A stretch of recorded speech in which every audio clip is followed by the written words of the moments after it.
tú danú časť a použil iné nastavenia jemnejšie.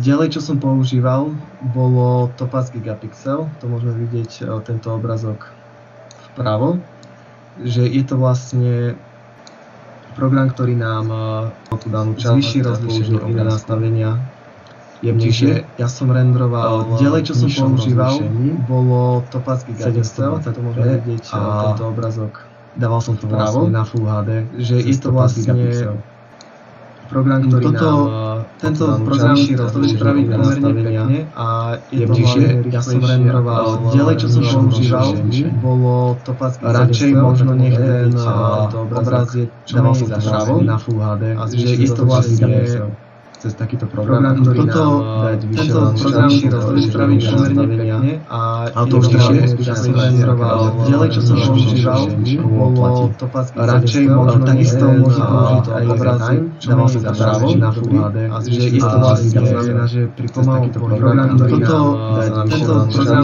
spraví pomerne pekne a to už ja som renderoval. Ďalej, čo som používal, bolo Topaz Gigapixel. Radšej možno takisto môžem použiť aj obrazy, skoro zapravo na Full HD, že isto vlastne znamená, že pri pomalom program, tento program spraví pomerne pekne a to už ja som renderoval. Ďalej, čo som používal, bolo Topaz Gigapixel. Radšej možno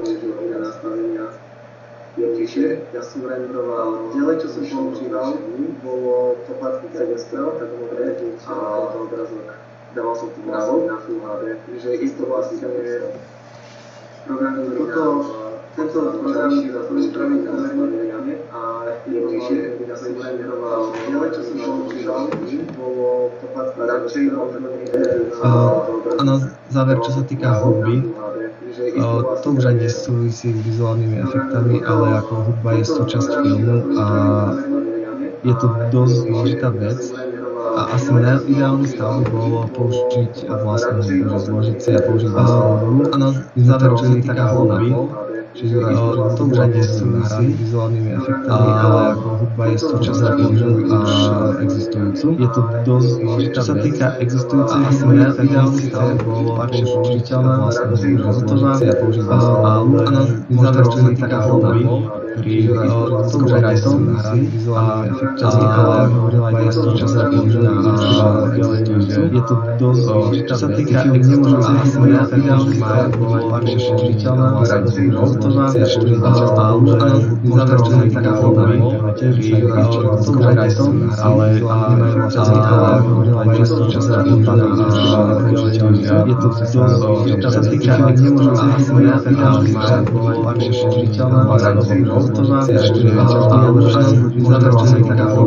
použiť vlastnú hudbu. A na záver, čo sa týka hudby, to už aj nesúvisí, ale nemajú vlastne, ale ako hudba je súčasť filmu je to dosť dôležitá vec. Čo sa týka nemôžem si vysvetliť, ideálny stav bolo ľahšie použiteľná vlastnú hudbu, to vám je použiť vlastnú hudbu. A na záver, čo sa týka hudby, to už aj nesúvisí, ale nemajú vlastne, ale ako hudba je súčasť filmu je to dosť dôležitá vec. Čo sa týka nemôžem si vysvetliť, ideálny stav bolo ľahšie použiteľná vlastnú hudbu, to vám je použiť vlastnú hudbu. A na záver, čo sa týka hudby, to už aj nesúvisí, ale nemajú vlastne, ale ako hudba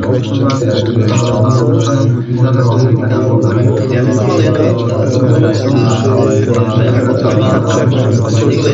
filmu je to dosť dôležitá vec. Čo sa týka nemôžem si vysvetliť, ideálny stav bolo ľahšie použiteľná vlastnú hudbu, to vám je použiť vlastnú hudbu. A na záver, čo sa týka hudby, to už aj nesúvisí, ale nemajú vlastne, ale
Takže to bol môj showreel.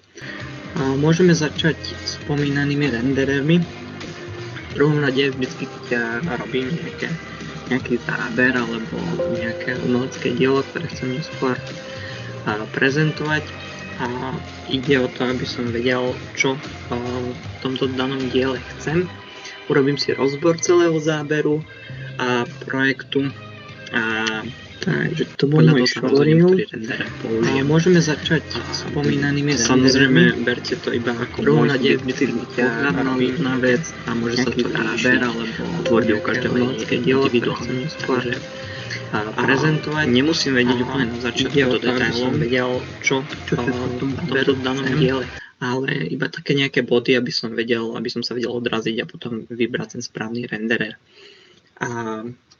Ako môžete vidieť, mám tu 3 rendre, korunu, Cycles 4D a Redshift, ktorým robím individuálne veci. Väčšinou v korone robím vizuálne diela, ktoré môžete vidieť nejakú vizualizáciu, ktorá je trošičku tak abstraktne spravená s rôznymi takými netradičnými okoleseniami rôznych objektov. Potom samozrejme aj nejakú vizualizáciu nejaké motion designu a potom nejaké testy rôznych materiálov. Čo by som povedal, nejaké výhody korony, teda môžeme začať koronou. Ako určité plus by som dal vizualizácie, tie vizualizácie, ktoré robím, tak naozaj nejaké nejaké testy rôznych materiálov. Čiže rýchle príjemné rozhodnutie týchto materiálov. Môžeme začať. Ďalším spôsobom je CPUčkový systém, ktorý je presnejší, ale v niektorých prípadoch vizualizácie GPUčka. Tie vizualizácie, ktoré robím, tak naozaj nejaké ako minus určite beriem nedostatok emócií, momentálne príjemné rozhodnutie týchto materiálov. Môžeme začať CPUčkový systém, ktorý určite ale vizualizácie GPUčka. Samozrejme vizualizácie, ktoré robím, tak naozaj nejaké špecifické určite beriem nedostatok emócií, momentálne príjemné rozhodnutie týchto materiálov. Môžeme začať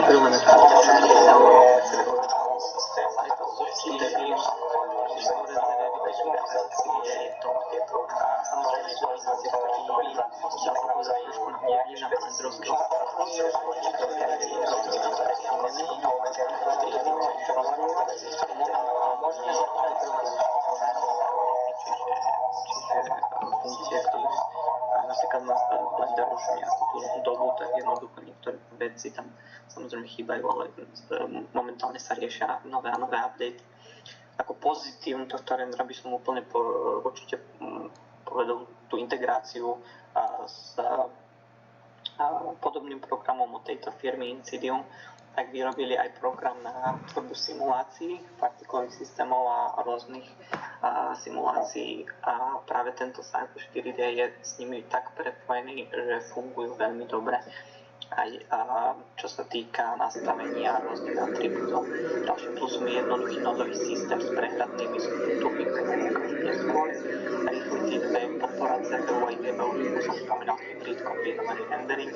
A môžeme si podľa Blenderu sa tu dajú využiť Blender návody pre učenie a tvorbu materiálu. Samozrejme, nie sú tu aj negatíva, hlavným negatívom je, že nevždy je stabilný a ktoré sú tam nejaké tie chyby, ktoré som spomínal na začiatku, ale rieši sa to v aktualizácii.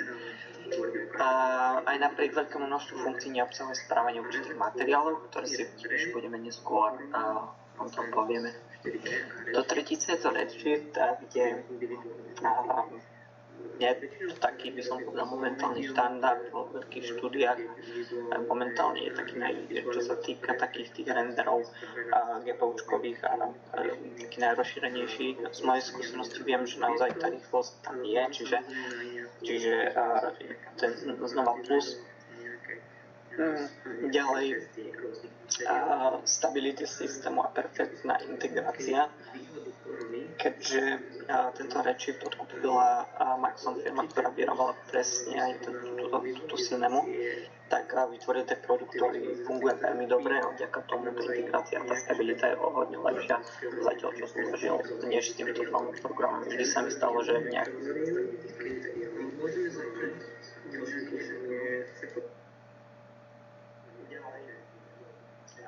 Stability systému a perfektná integrácia. Keďže tento Redshift odkúpila Maxon firma, ktorá vyrábala presne aj túto synemu, tak vytvoril ten produkt, ktorý funguje veľmi dobre a vďaka tomu tá integrácia a tá stabilita je o hodne lepšia, zatiaľ čo využil než s týmito dvomi programami. Vždy sa mi stalo, že nejak...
Na začiatku môžeme vidieť spojenie vizualizácie s materiálmi, ktoré nám abstraktne dorábajú. A tým chcem ukázať, že nemusíme použiť práve konvenčné spojenie týchto materiálov, že vždycky iba jednoducho ísť podľa toho, že musí byť vizualizácia, musí to byť takto jednoducho spojenie tých materiálov, nemusí, ako vidíme aj na ďalšom obraze, byť čisto spojení takom klasickom. Na tomto obrázku môžeme vidieť spojenie architekta. Na začiatku môžeme vidieť spojenie vizualizácie s materiálmi, ktoré nám abstraktne dorábajú, ktoré jednoducho z prvého hľadiska nevyzerajú ako naozaj použiteľné práve pre tento účel, ale dokážu sa tak nejako spojiť, vytvoriť naozaj zaujímavý obraz. A môžeme tam vidieť kovové, drevené, sklené, plastikové, kameninové a mramorové časti a dodáva to okolo loga, ktoré je tvorené z materiálu a ako celé to pôsobí esteticky priaznivo. Čiže tu vlastne by sme sa nemali bať používania rôznych materiálov. Aj na na ďalšom slajde môžeme vidieť spojenie jednoduchého diffuse materiálu na tube od krému s zlatými prvkami na kamenistom podnose, aby to vytváralo takú produktovú luxusnú nejakú prezentáciu tohto produktu. Teraz vám pustím krátku animáciu, ktorá je tvorená z plastikových a sklenených častí, kde vlastne v celku vytvárajú celistvý obraz loga. Ďalší príklad, ako môžeme použiť tieto veci.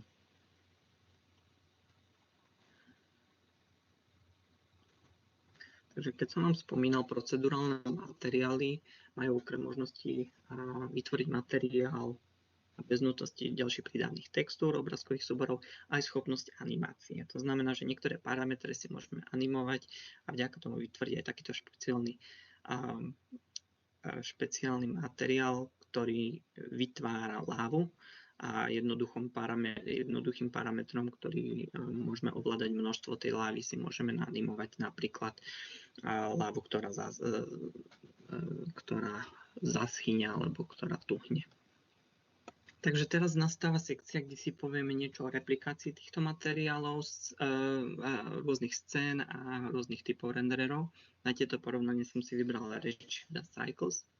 Ako prvý test tu máme kryštál, scénu s kryštálmi. Chcem pripomenúť, že obidve scény sú rovnako nasvietenie, aj s rovnakou intenzitou, ale jednoducho mám pocit, že v niektorých prípadoch tá intenzita je v závislosti nejak inak poriešená, čiže tam o tom svetle nechcem moc hovoriť. Čo sa týka pri týchto dvoch obrázkoch, tak riešime tú disperziu svetla, kde v Redshifte na to natívna funkcia a v Cycles 4D je práve to spomínané, že nemá ešte dostatok vyvinutých funkcií, tak jedna z nich je, že aj nepodporuje disperziu svetla ako takú, museli sme si ju takzvané nafejkovať. Napriek tomu poviem, že tento záber sa mi páči, čo sa týka Cycles, že bolo veľmi pekne rozdelené to svetlo. Takže tu myslím, že bol mierny úspech. Ešte tuto môžeme ukázať, ako sa daný kryštál chová pri rozličnej intenzite svetla a rozličnej disperzii. V prvej časti máme taký hnedý jantár, hnedý, by som povedal, hnedý nádych, kde pri väčšej intenzite, samozrejme aj pri väčšej disperzii svetla vidíme také do ružova sfarbené kryštály. A samozrejme toto je vlastne ten problém, keď sa vrátim, tak na obrázku pri Cycles by vlastne tento efekt rozdelenia tých farieb takto nenastal. Takže tu je tá fejková verzia. Samozrejme, nevšade sa to dalo jednoducho, nie v každej podmienke sa táto replikácia podarí. Ako môžeme vidieť na obrázku so sklenenou kockou, jedna v Redshifte je nasvietená rovnakými svetlami samozrejme, kde Redshift s natívnou podporou tejto disperzie dokáže vytvoriť okrem disperzie vnútri aj kaustiku na Zemi, čiže vidíme tuto odrazy práve tej disperzie, nakoľko jednoducho tu tie fejkové, čo sme vytvorili, nevytvorilo. Ak tam je, tak jednoducho taká neviditeľná, nie moc dobrá kaustika. Samozrejme, čo sa týka aj týchto častíc, kde sme vnútri kocky sme vytvorili takéto častice, ktoré majú emisívny materiál. V prípade Redshiftu vidíme krásny rozpad týchto častíc, niekde rozblurované určité časti a v cycloch vidíme rozbité na 3 RGB kanály, ktoré nevytvárajú až takýto požadovaný efekt. Samozrejme je na individuálnom posúdení, ktoré sa vám páči viac, neosobne Redshift. Ideme ďalej. Ako posledný príklad, v týchto rozdieloch som si vytvoril obyčajnú kocku, ktorá je klonovaná, deformovaná čisto materiálom. Do tohto príkladu som nešiel s presným napodobením, ale o ukázanie procedurálneho noizu, prečo sa mi vlastne v tomto prípade lepšie pracovalo so cyclami, to vám o chvíľku ukážem, ale materiál v Redshifte mi nedovolil urobiť replikáciu presne a samozrejme zase ide o to, že mohol som viacej poskúmať tých možností, ale chcel som ukázať, že v jednoduchosti tieto dva zábery, že som nejakým spôsobom vytvoril podobný noise a ukážem vám rozlišný proces. Takže pre vizualizáciu si môžeme pozrieť nodový systém v Redshifte, kde máme jednoduchý noise cez gradient do materiálu a ten materiál nám ide von. A tu máme nastavenie jedného jediného noizu a môžem vám ukázať v cycloch máme nastavenie takýto nodový systém, kde tu máme práve nastavenie dvoch systémov, dvoch noizov. Prečo vám to spomínam? V tomto cycles 4 node systému môžeme vidieť inputy, ako sú vytvorené a označené modrou farbou, ktoré naznačujú vektorovú informáciu. Chcem, aby ste si pozreli tie zakružkované tieto dva vektorové inputy na týchto noizov. Tu môžete vidieť v prvej časti, vidíme tabuľku, kde vidíme mapu, ktorú využijeme, takže vlastne takáto mapa vďaka týmto informáciám rôznych farieb, ktoré nám ukazujú x, y, z rozmiestnenie, samozrejme je to trošku tak komplikovanejšie. Túto mapu použijeme pre rozmiestnenie textúry Voronoj, avšak túto vytvoríme vlastne tým základ našej textúry, avšak ak medzi tento node Voronoj texture a mapping pripojíme node, ktorý nám vytvára noise, alebo teda šum, a dokážeme vytvoriť vektorové správanie, dokážeme my vytvoriť, ale pozmeniť vektorové správanie tej textúry a nebudeme mať rovné čiary, ale môžete vidieť, že nám to čiary takto jednoducho pomení. Ak máme základ vedomostí,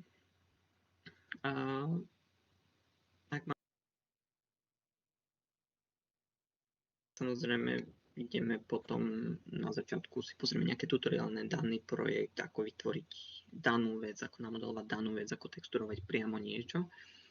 Ale môjim takým cieľom bolo si po takýchto základných tutoriálov dať vždycky referenciu, aby som sa naučil ju napodobniť. Čiže nájdeme si referenciu, na ktorú by sme chceli napodobniť, replikovať. V druhom kroku analyzujeme dielo, určíme si menšie problémy z komplexného záberu, sa to snažíme rozdeliť na rôzne časti, ktoré chceme napodobiť týmto štýlom a postupovať takto v celom celku. Po výsledku vidíme určitú napodobeninu tohto diela, avšak vďaka tomuto postupu získame aj rôzne vedomosti o danom využívaní rôznych práve týchto noizov, rôznych nastavení toho programu, čiže jednoducho tieto atribúty, ktoré ten program ponúka, nebudeme naučení, že priamo toto musím stlačiť takto, ale jednoducho si vieme potom do budúcna vytvoriť vlastné nejaké, lebo už budeme vedieť, čo ten program nám ponúka. A ako môžete vidieť, všetky postupy nemusia začať len v 3D programe. V príklade som začal aj s papierom, tabletom alebo vektorom môžete vidieť na prezentácii, ako som kreslil podľa inšpirácie jedno prerobenie loga a to vám ukážem teraz na ďalšom slajde. Takže napokon som si podľa inšpirácie urobil v súlade s vyššie uvedeným procesom repliku loga a vlastne takým spôsobom som sa učil a nachádzal rôzne chyby, zisťoval som, v čom by mohli byť nové problémy, ktoré treba riešiť a tie nové problémy som si znova rozmiestnil na nejaké menšie časti.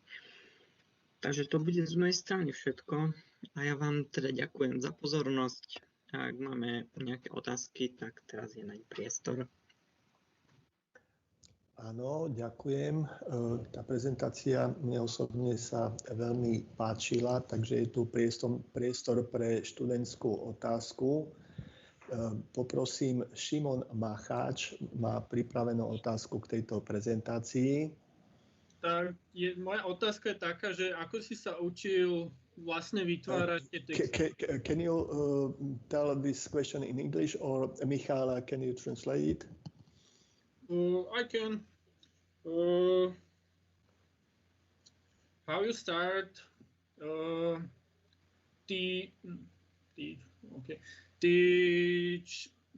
make materials in your renders?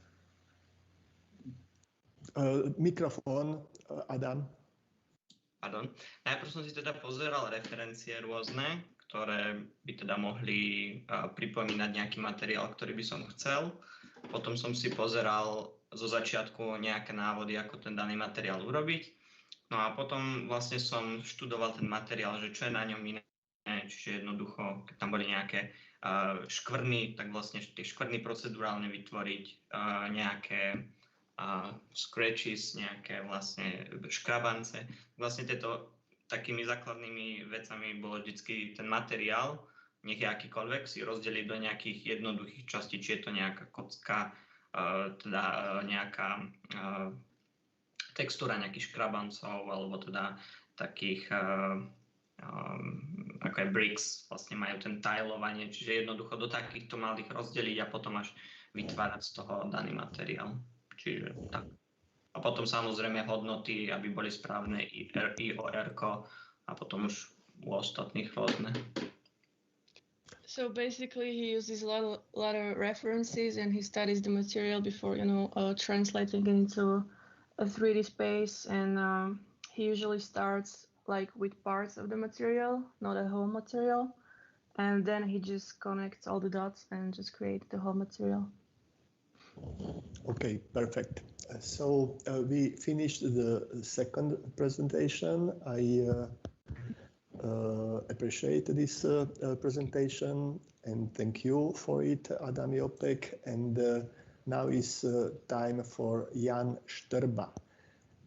So Jan Štrba is also student of the fourth year or the first year of a graduate. And what he says about himself is that he is a 3D generalist, mostly focused on environment and hard surface modeling. However, is also interested in character creation and maybe even simulations in the future. Currently, he is working as a freelancer, mostly focused on working with scans and textures, but he is also open to some modeling for the time, and the opportunities allow it. In the past, he worked with Rigid, which is a Czech rigging studio on a mall called Space Sweepers, which was a rather challenging experience, but it ended up looking quite good, and it's also published on Netflix. So we can see Jan Štrba. So please turn on your microphone and it's your turn. Yeah, I have my presentation in English because I thought there will be a little bit more English audience, so I don't think that is really an issue. I will just play it as it is.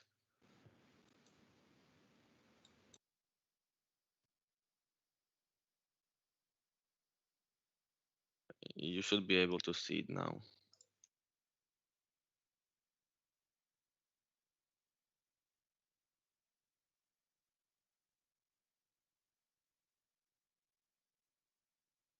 Did you turn sound on? We don't hear sound. Yeah, excuse me.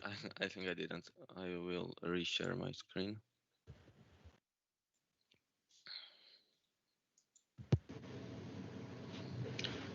Hello everyone, my presentation will be about creating a cinematic scene in an efficient way. What I mean by that is that I will be only focusing on what is seen in the final render, and I won't spend any time optimizing my models and textures since I'm not going to use it in real-time rendering and so on in this case. Or at least that's the theory.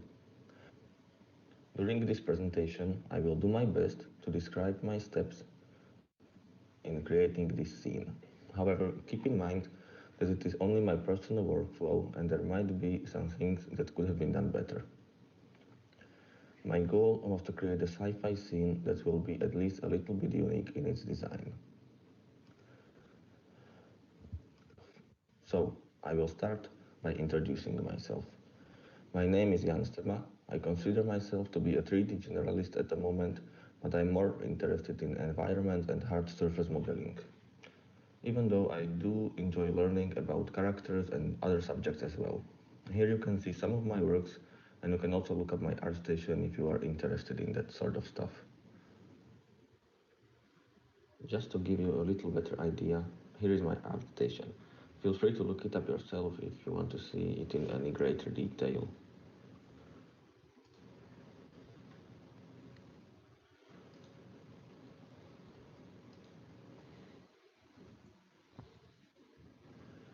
Also, I published a few models on CG Trader some time ago, and it kinda just keeps going, so I might look into that a little more in the future.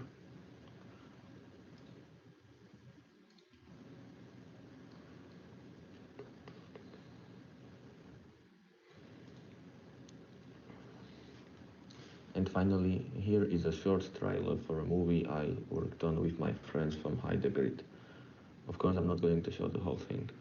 Specifically, I worked on modeling and texturing this character plus some additional work on a few spaceships.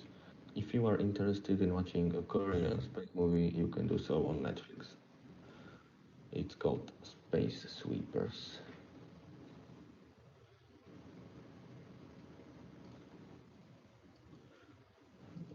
Here are some of the ships, plus I actually modeled some of the weapons as well.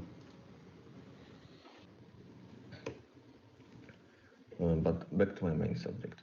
I highly recommend starting by looking at some references. This can be images of similar subjects, other people's work, but also some unrelated objects. For example, plants can have a very interesting form that can be used in different scenarios as well. So, I would recommend looking for those types of references as well. After you spend some time getting familiar with your references, it is a good idea to put them all into one place so that you can view it all at once. For this, I like to use either a PureRef or Photoshop, but you can use any other painting app that you like. It doesn't really matter. Also, at this stage, I like to write down some notes, since it's rather easy to forget my initial thoughts later.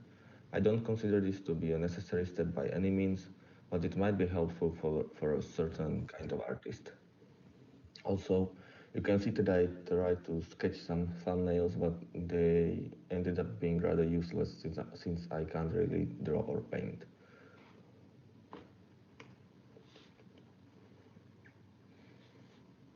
Blockout. This is the first stage where you are actually creating something.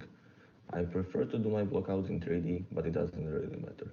Use whatever is most comfortable for you so that you can get your ideas out quickly without having to think about anything technical. Also, keep it as simple as possible, since you are very likely to change a lot of things later and getting lost in detail would be almost certainly a waste of time. Keeping it very basic is also a good way not to get too attached and making sure that you will be able to easily change things in the future if necessary.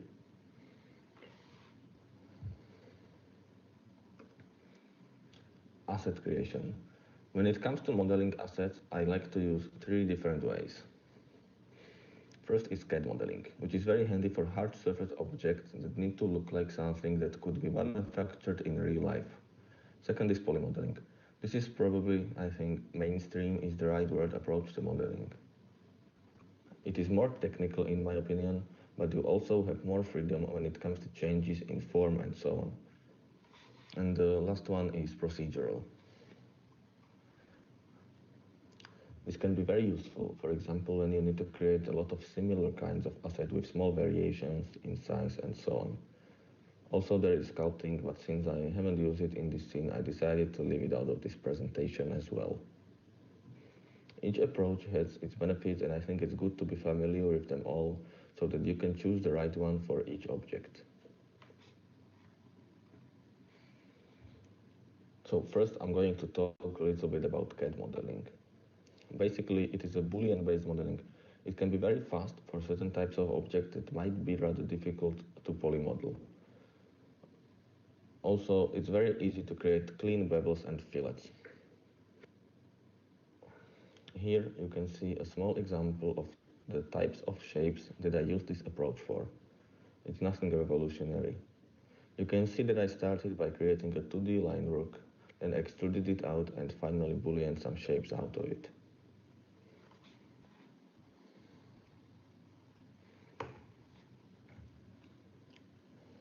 Here are some examples of things I modeled for this scene. You can see that a common theme is a lot of small cuts to save weight. And on the first one, for example, I try to make some more interesting forms, such as the form change at the bottom and the continuous surface of the screen. What I mean by that is basically that it isn't bound to the fundamental form of a box.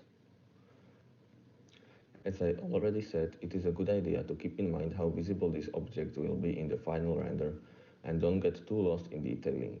However, sometimes I'm guilty of this myself since it's very easy to just keep zooming in and making cuts.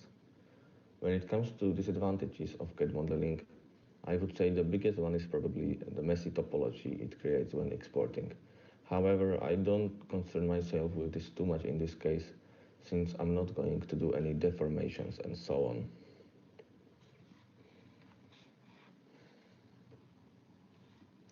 So for polymodeling, I would say that it is somewhere between CAD and sculpting. It's better for creating more organic shapes, but you have to understand topology rather well. You need to know how to set up holding loops properly so that your geometry is deforming the way you want it to once you subdivide it and so on. For this reason, I consider it to be a more technical way of modeling. However, in the end, you usually end up with cleaner model which might or might not be worth it depending on what you are going to do with it later. At the very least, it is much easier to UV unwrap. And some forms are just easier to make this way, so it's definitely worth trying to learn. My example is just a very basic wall corner, but I think it fits quite nicely with this presentation. So the main advantage of this approach is that you feel really smart once it actually works. I'm just kidding, of course, it never does, or at least not in my case. But in all seriousness, it can be very useful if you want to make similar kinds of assets with lots of small variations. For example, I could modify the length or the height of this building and all the bricks and other parts would adjust accordingly. As you can imagine, this can be very helpful when you are creating larger scenes with a lot of houses and so on. But it can be also way more time consuming if you are going to use it just for a single item. So that is a good thing to keep in mind.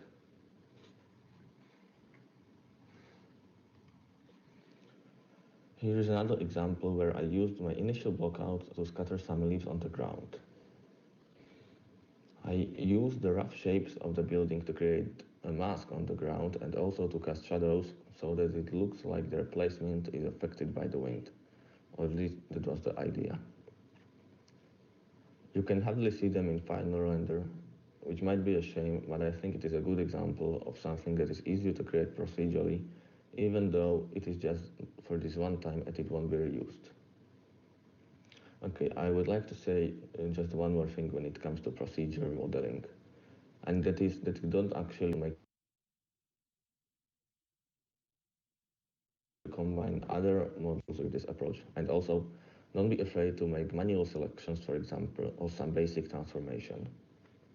I'm not sure if this applies to other people as well, but for example, I wasted quite a lot of time trying to figure out a way to rotate all the corners the correct way. I ended up using point numbers and tangents, but I could have just rotated each one manually and saved myself an hour or two. So it is always important to keep in mind what you are making. So, since I only have 3 houses in this scene, it's not that important to have a tool for that, for example.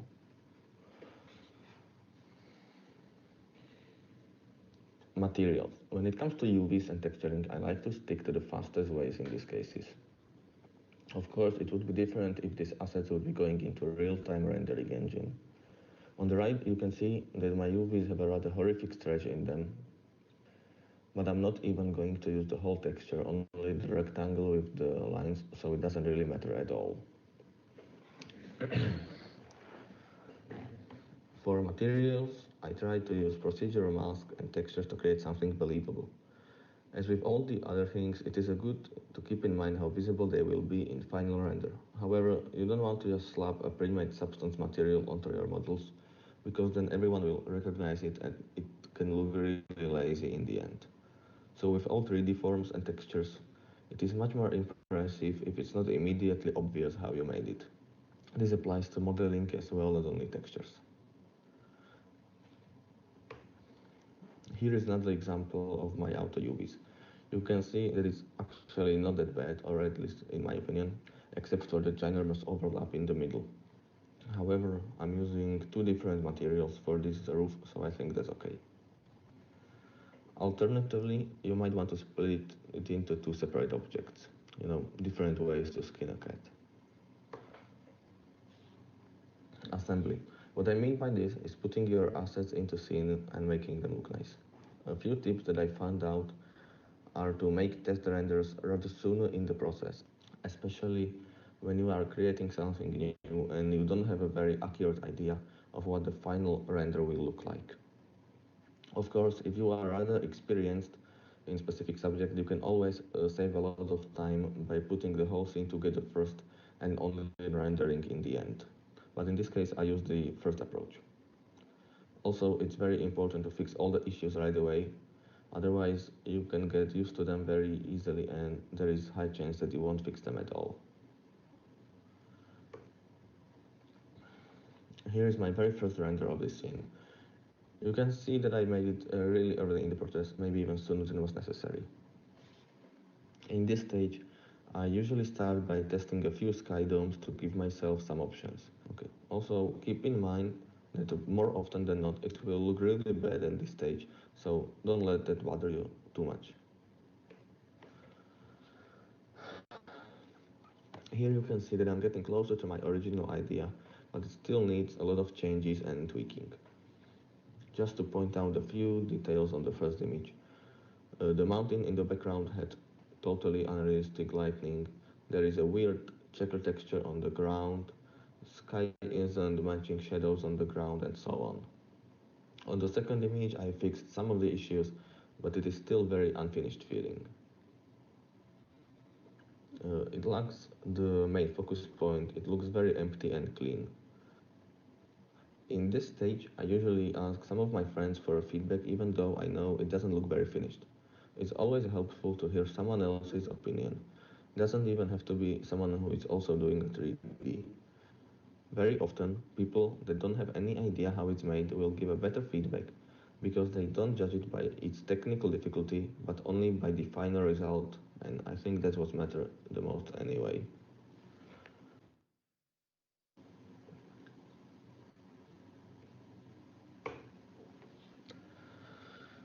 After the last render, I went back to modeling and made a few more assets, plus I adjusted the camera ever so slightly. As you can see, I'm constantly tweaking the lighting. My goal is to make the center of the image pop out more and the left side not so much, since it's not that interesting and I don't intend to put a lot of details in there. On the second image, I did a little draw over with different colors for different actions. I use this approach as a to-do list and mark each task as finished with the same color.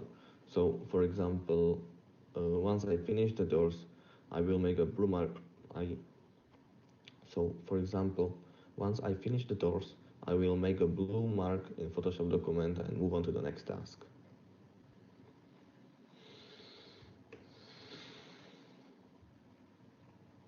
Once I finished all the changes, I tried to give it a little more atmosphere by adding a fog and also putting this robotic skeleton in the middle. I'm not 100% sure about it, but I decided to leave it in anyway. The fog helped to hide all the basic materials in the background, plus I think it gives it much more creepy atmosphere, which I kinda like in this case. Post-processing. This is the last step in creating this image. On the right, you can see that I rendered the robot character without the fog to give it a little bit more clear lighting, since in my original render it looked basically just like a silhouette. It was very flat and you couldn't see any form changes.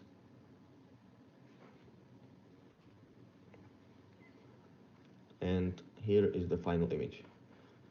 I try not to go too heavy in Photoshop, so what I did is basically some color grading, adjusting lighting on the skeleton robot thingy.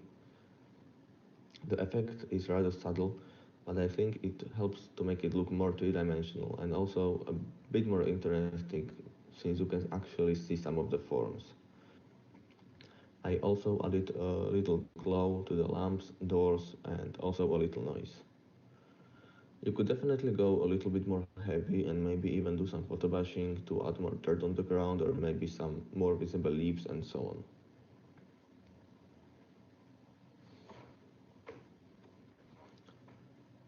So I hope this presentation gave you some insight into my workflow.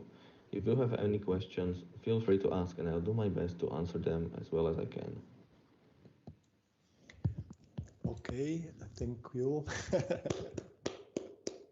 Thank you very much for your explanation.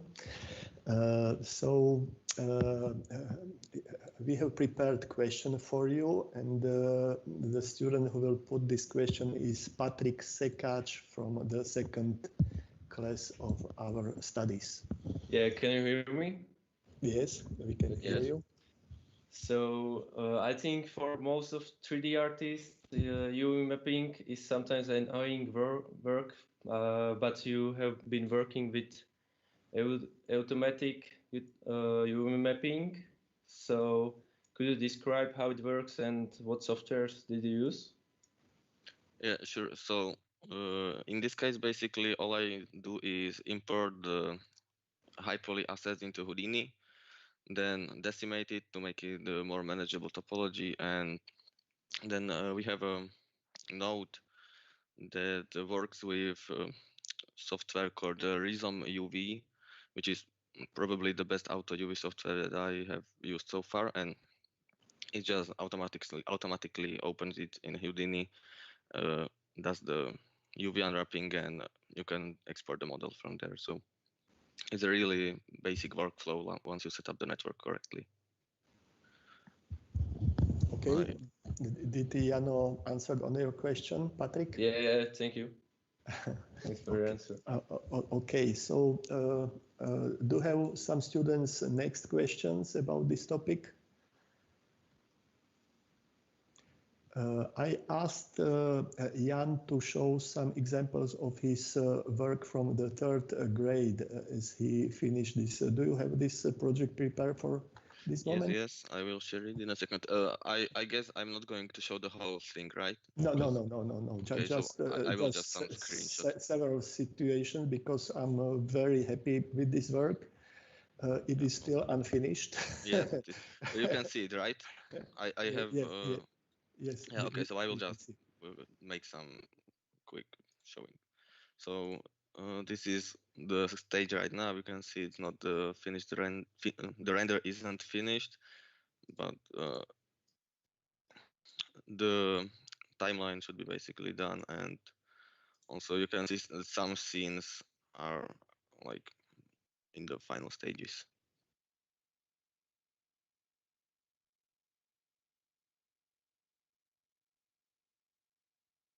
you didn't put music atmosphere to this sharing, so but still image is perfect.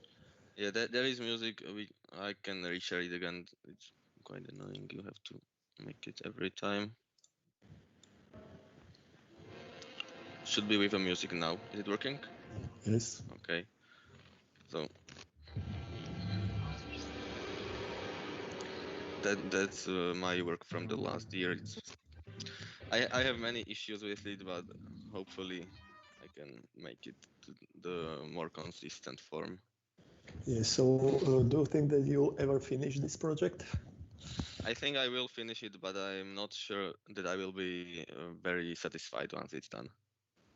It's the problem if author is not satisfied with his own work, but all teachers from our school said that it's a great project and you did a lot of work in this project. I think that some scenes look good, but overall the story is very messy and... No, story is perfect. Story doesn't have problem, just it must be set clear. So story is best as could be, but it must be understood for viewers. So it is just one important thing that it is necessary for your project. So I wanted to show this project and to let the students from another classes maybe to offer you some help with this project and to finish it maybe in a cooperation and to do it together. If somebody can help you with this project, I will be very satisfied. I am very open to suggestions if anyone wants to get in touch. Okay, so we have to finish during your studies this project in every case because it has really festival possibilities in the future, I'm sure. So just think about not new project, but to finish this old one project. Okay. Thank you very much for your presentation. Can I ask Jan one more question? Yes, yeah, of course. Please turn the camera on. Just a second. Just introduce you, Pavel, who you are and what kind of student you are. My name is Pavel Anisimov, and I am in the third course now. And I've got one question about. Okay, in the middle of your presentation, you have mentioned about auto UVs and like you use it for the not movable objects, but for the organic objects like your character now, I guess it's impossible to use like auto UVs, I mean, which you have in ZBrush, I mean, master UVs and so on, because it's gonna give you like such a mess. I mean, you can't use auto UVs for like, I guess you can't use it for the organic characters. So how did you fix this this problem? Well, in case I would be making like game ready character or something like that, of course I would make everything manual. Topology would have to be much more finished, and also the UVs would have to be optimized. So I wouldn't even bother with trying to use the auto UVs in those cases. But I guess it also depends on the shapes. Like if you have some basic clothing and so on, it can work fine, and you might just need to do some touches later.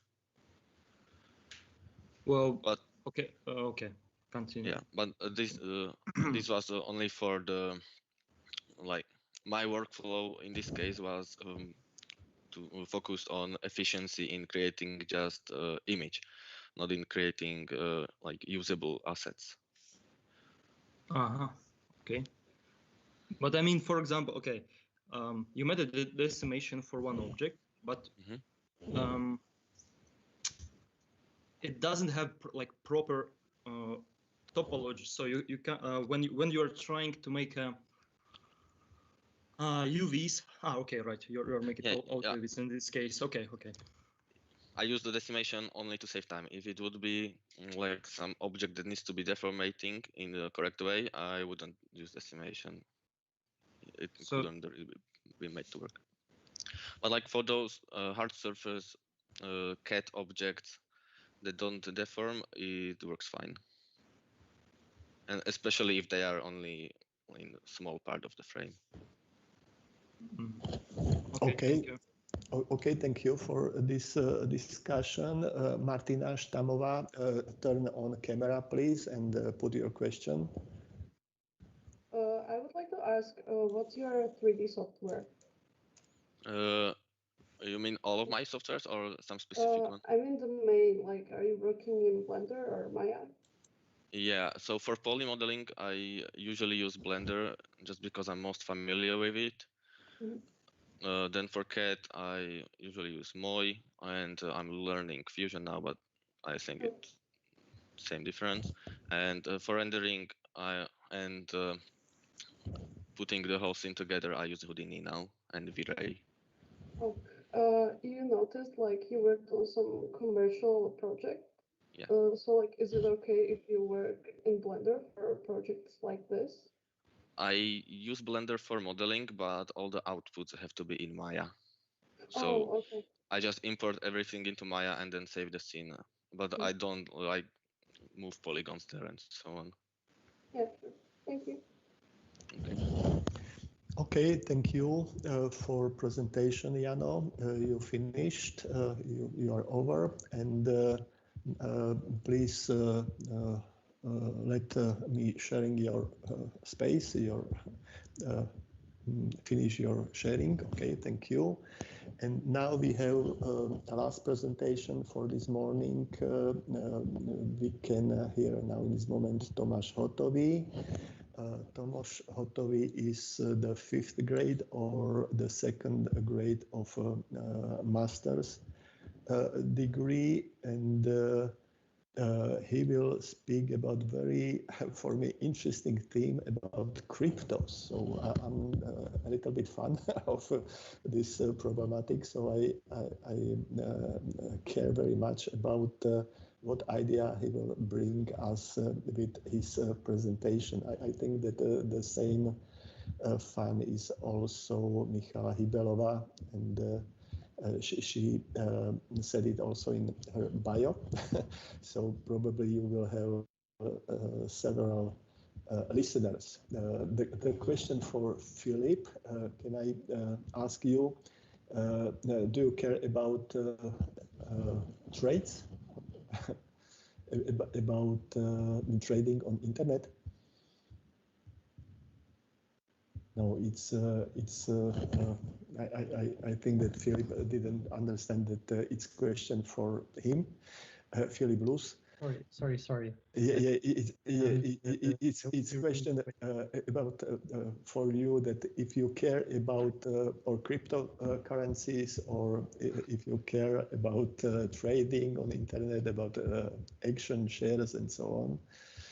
No, I just care for one thing. It's so hard to buy a graphic card nowadays to do some visual effects, and I want to upgrade some machines, and nowadays no, it's not my business.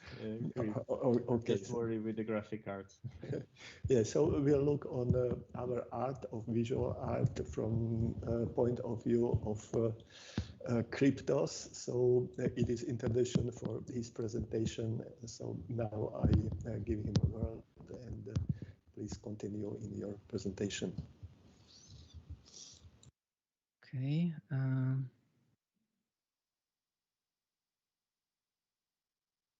So,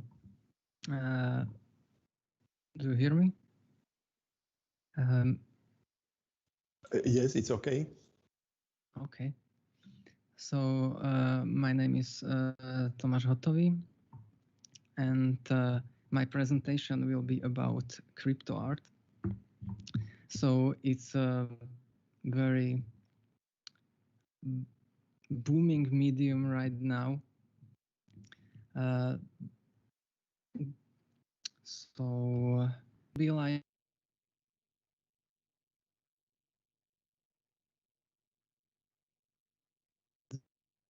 go. What is crypto art? So crypto art is basically selling digital art for cryptocurrencies.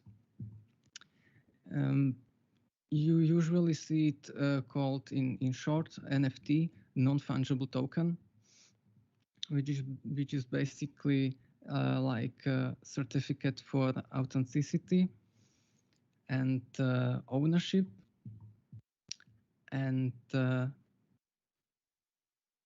basically people buy it like modern art. So the weirder it is, the more interesting it is. At least it looks like that.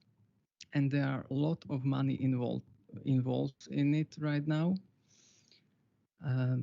And the major cryptocurrency used right now is Ethereum,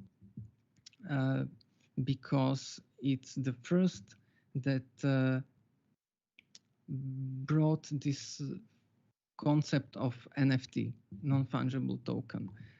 So you can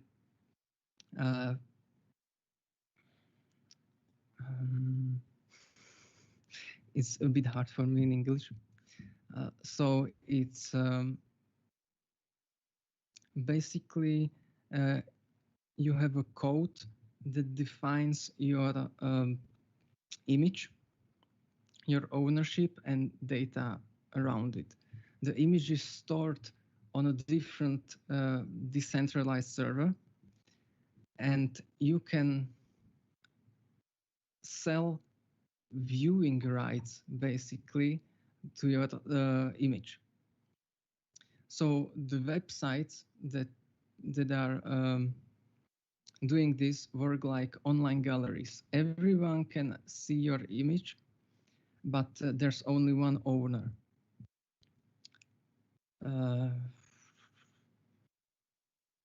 So that's probably all to this. What you can sell as a crypto art? So it started very simple, like selling pixel art. Then people start selling memes. So the Nanked meme was sold for like $400,000. So it's insane. Then bigger companies start noticing it and jump in. NBA, for example, starts selling short clips, just a few seconds, of like epic NBA moments. And they sold a LeBron James clip for like 200 millions. No, $200,000. And they have around 200 millions a month. So it's a big deal. Some also not just images and videos, but also whole music albums can be sold as NFTs. And recently also tweets start to be selling as NFTs, which is weird, but okay. And you can basically sell animation, images, 3D models, music, tweets, poetry, pixel art. So famous projects and artists. So basically our focus will be on like solo artists that work from home mostly, not the bigger companies since we are students. So mysterious artist named only Pak was the first NFT millionaire. He was very controversial artist because he started exploiting this NFT concept. Basically, the one crypto art is image or file plus description and name. So you can upload, like on this image, you can see collection of 9 images. that are exactly the same, but with different title and price. So they are counting as different NFT. And basically, they can be sold separately. And he made this collection called The Title to point out how crazy it is. And even Elon Musk wanted to buy one, so it worked. He also have this interesting art, like pixel art, but it's only one giant pixel. So, but usually he's doing abstract geometric stuff. The next, recently, in a recent month, very famous person is artist known as Beeple, Mike Winkelmann, and many of you might know him for his everydays. He basically creates one image every single day for over 13 years. So it's a lot of images. And he decided he will try crypto art. And he basically put like 6 images to sell during the weekend into auction. And he earned like almost $4 million. So he tried to create this compilation of his first 5,000 images. And it was a 2-week auction. And he sold it for $69 million. So that put him into the place as the third most valuable artist, living artist. So he also has this idea that it should not be only digital art, only pixels. So he made this collection. So when you buy his image, it's in this fiberglass frame, it's animated, and it's in this beautiful package with a small bottle with his hair sample, which is kind of like weird, but it's like extra authenticity layer to it. His idea is that you will have this like in a home, you own it digitally and you also own it physically. It's like a collector's item, and you can exchange it with other people, resell it, and so on. And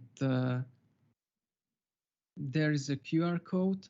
If you scan it, you can see like additional details, time lapse of how he made the image and so on. Plus and pros and cons. So positive thing about this is everybody can basically try and sell it, no matter your skill level. Just try to do something interesting and you might be lucky. There's a chance of really high profit, and you can work from home, which is great during pandemic. And you have royalties from every secondary selling. So if you sell it for like $1,000 and someone else sold it for $1 million, they have to pay you royalties. The percentage is from 3 to 40%. So it depends on a website that is provider. You are completely anonymous, so you don't have to worry about anything. Basically, like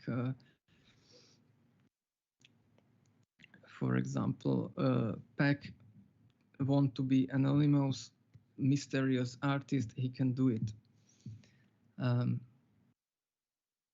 it also can reach a new audience. So maybe your art isn't reaching a lot of fans, but it will find its fans in crypto art. Because it's like a different target audience.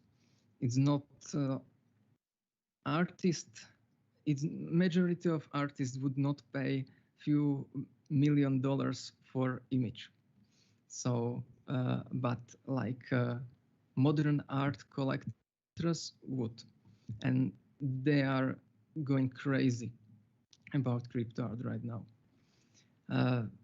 Negatives. So environmental impact. Cryptocurrencies overall, due to mining and all the computing power necessary, create a lot of CO2.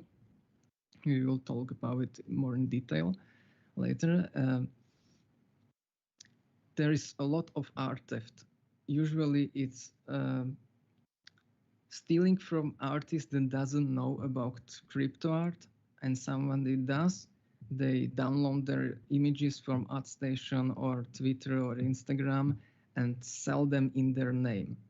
So it's not a big problem right now, but it's slowly growing, and it's complicated to deal with due to anonymity of this whole thing and cryptocurrencies overall. You need a basic budget to start. That's a problem. Another thing, because the uploading the file needs encryption basically, and you have to pay the miners like upload fee basically. So, and some websites, due to this big boom, created basically in like this filter. You have to pay a percentage of a basic price that you want to sell your image. As a, if the people don't know about you and don't see your art, they don't talk about it. If they don't talk about it, they won't buy it or discover it, because it works a lot like stock market. You are basically, there's a lot of people that are just discovering new artists, buying cheap their art and selling it in high prices later. And if you're not trending, they will not bother with you. So that's a big problem. You have to be on all possible social media, especially Instagram and Twitter, because that's the place where are most buyers and like these stock market dealers, basically. So ecological impact of crypto, especially CO2. So one transaction is equivalent of 20 kilograms of CO2 in emissions. So cryptocurrencies overall have this problem due to computing power necessary, but this is especially problem in crypto art because there are a lot of transactions, a lot of people buying and selling it. Basically, it's like a stock market. So a lot of artists joining in, if they want to upload image, they have to pay a fee. It have to be encoded into blockchain, which is like a database. Your image have to be uploaded and encoded here. So there's a big problem with that. It's a lot of small transactions, and then there's a few really big ones, like a few millions, and bigger the transaction, the more complicated is the encryption. And also bigger the file you want to upload, then the encryption is bigger. It requires more computing power. But there's Ethereum 2.0 is trying to fix it. They are planning to reduce the emissions by altering how it works, how this encryption and mining works, but reducing emissions by 99%. So they will be the first one to do this. It's still in development, but the main reason they started to do that is because many countries starting to ban cryptocurrencies due to emissions, and also or planning giving them some environmental fees. So they don't want that, so they have to adapt and reduce the computing power necessary or alter the algorithm. So is it just the big bubble that will drop, or will it stay? So currently it looks like it's a very big bubble. So it's still growing, but it doesn't look it want to stop growing. So it's like a 50-50 change, judging by the past things with cryptocurrencies. They have these booms. Especially there was these problems with graphics cards. People were crazy buying even the slow, weak, older graphics card for 500% of the price, because they wanted mine and earn thousands of dollars, but it didn't work that way. So we'll see. It's 50-50 chance, but it's possible it will stay. It's like a boom of modern art, where you had like few triangles on a painting, something very abstract and unseen before, and people went crazy, and then it's kind of slowed down but stayed. So how to start if you want to start crypto art? So first steps, you need a small budget, relatively small, 50 to 100 euros, because you need buy some cryptocurrency to pay the miners. Basically, you need your artwork to upload. Then you need your crypto wallet. So basically, that's an application that basically acts like your bank account for cryptocurrencies. You will put there your money and convert it to cryptocurrency of your choice. So for crypto art is mostly Ethereum, because they started with this, like officially started with this. There was unofficial attempts, but this is like a first official attempt. And then you have to choose your website. There are websites that are focused more on photographers, and there are sites that are focused more on videos. There are sites that are focused more on abstract art. So you have to find, judging by your own art, which place is best for you. The websites are growing, and there's every day like a new one. So many people are trying to find their place in these websites. It's not easy, because if you choose the wrong place, you won't sell much of your images. People won't discover them. So there are websites that have like a entry fee you have to pay. Some of them even few $1,000s. There are websites that are completely free. You just have to pay the mint fee. So that's the upload fee for the miners. So if you choose your website, you're happy with it, you can choose the way of how you will sell your crypto art. So basically you have a number of options. You can put it to auction with some starting price and hope for the best. You can put like one image, and several people can own like right to it, the viewing right. They don't own the copyright, just the viewing right. So they can, for example, you have one image and 5 people can buy it for the fixed price.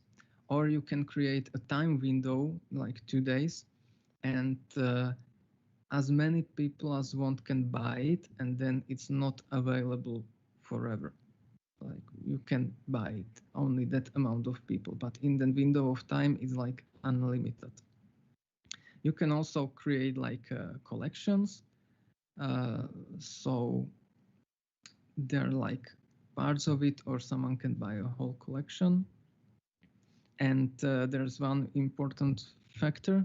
You have to basically fill everything in and be very careful, because once you upload it, you can't change it.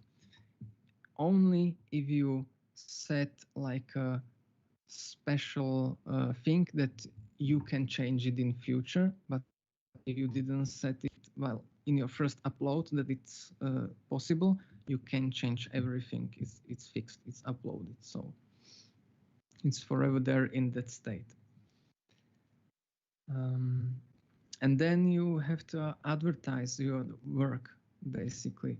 It's good to attach yourself to some big name or a company that will give you exposure. Some of the websites with entry fee give you some advertisement, and like this is new, do they on their front page and so on. And that's basically I would say it. Thank you for listening to this. If you have any questions, I will answer them best I can. Okay, I see Philip is very pleased with this. Me too. I learned a lot of new things from this, and now it is time for question of Robo Rapoš. So please turn on your camera and set your question. Hi. Hi. So I would like to ask that how it is possible for me to create some crypto art and sell it? I mean, are those just like JPEGs and I just upload it on some website, or what's the things I have to do? So please first stop sharing, and then we'll continue.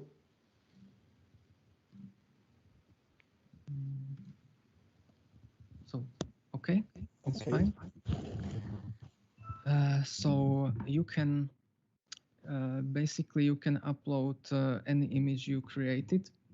It can be JPEG, it can be PNG. It's not a problem. Basically, any of the basic standard formats like GIF. I think bitmap should be supported, but JPEG, PNG, GIF, and MP4 I like the best. They should work on every website, and you basically need like a mobile app, that crypto wallet of your choice. There are like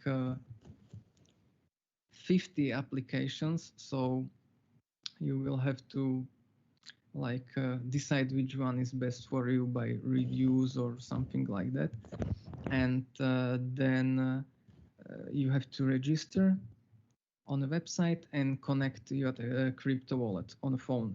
It will be there will be a QR code on a screen, and you will scan it, and then you can like start selling, uploading.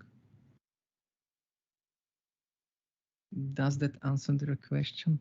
Yeah, I think yes. And do you have any crypto art? Like, Not do you sell anything? not right now, but I want to try it. Great. So my question is, how long do you interest in this area, and how important is for you for future that you will do it yourself? So I noticed it in December when it started like growing more mainstream. People started more talking about it, and I find it just like, oh, that's interesting. And then I saw like there are very simple pictures for like $2,000, and that was like, one image a week would be nice to sell for a few thousand and pay for other software and everything. So there is a lot of debate in the community if it's good or bad for like a financial environment of digital artists. Some say it's very good because you can, for a least amount of work, earn a lot of money. Others say it's really bad because it inflates all the prices. But I think, in my opinion, is somewhere in the middle. Like it depends. Like for people, many people say he doesn't deserve the money. There are people that was working more years and don't have a fraction of it, but there are also people that work less and have more than him. So it's like he was lucky. Yes, if you are thinking about this issue, do you have some examples of your work, what you would like to put to this option? Right now, I don't have something that I would put there, but I'm like planning to create something interesting, because first I did like a little research on what's selling the most, and it's usually this abstract art, because many like photography things and really beautiful like paintings and this stuff, people are like they already seen it somewhere, but this like crazy abstract art selling memes and weird stuff is like new to them, and they are really enjoyed about it, the buyers, for some reason, but it seems interesting. Yes, in every case, I think that it could be very connected with the name of artist. Yes, it's a big thing because, for example, Beeple, if he didn't have like 13 years of work and putting everything on like 5 social media sites and doing interviews and everything, and he's like beloved artist because inspiring and very persistent in his craft. He put on his website a lot of things for free, assets and stuff, some videos how he did things. So when he announced he's going to sell some crypto arts, everyone went crazy. So it's definitely also about the name of the artist. Some even did like collaboration. There's also interesting to the previous question. So you can create crypto art by AI. There are sites that sell crypto art that is made by AI from Google Images. So it's like insane computing power, because AI and crypto art, so extremely not eco-friendly. But they are doing like a campaign that they will plant 1 tree for every crypto art sold. So like trying to compensate for it and do something good.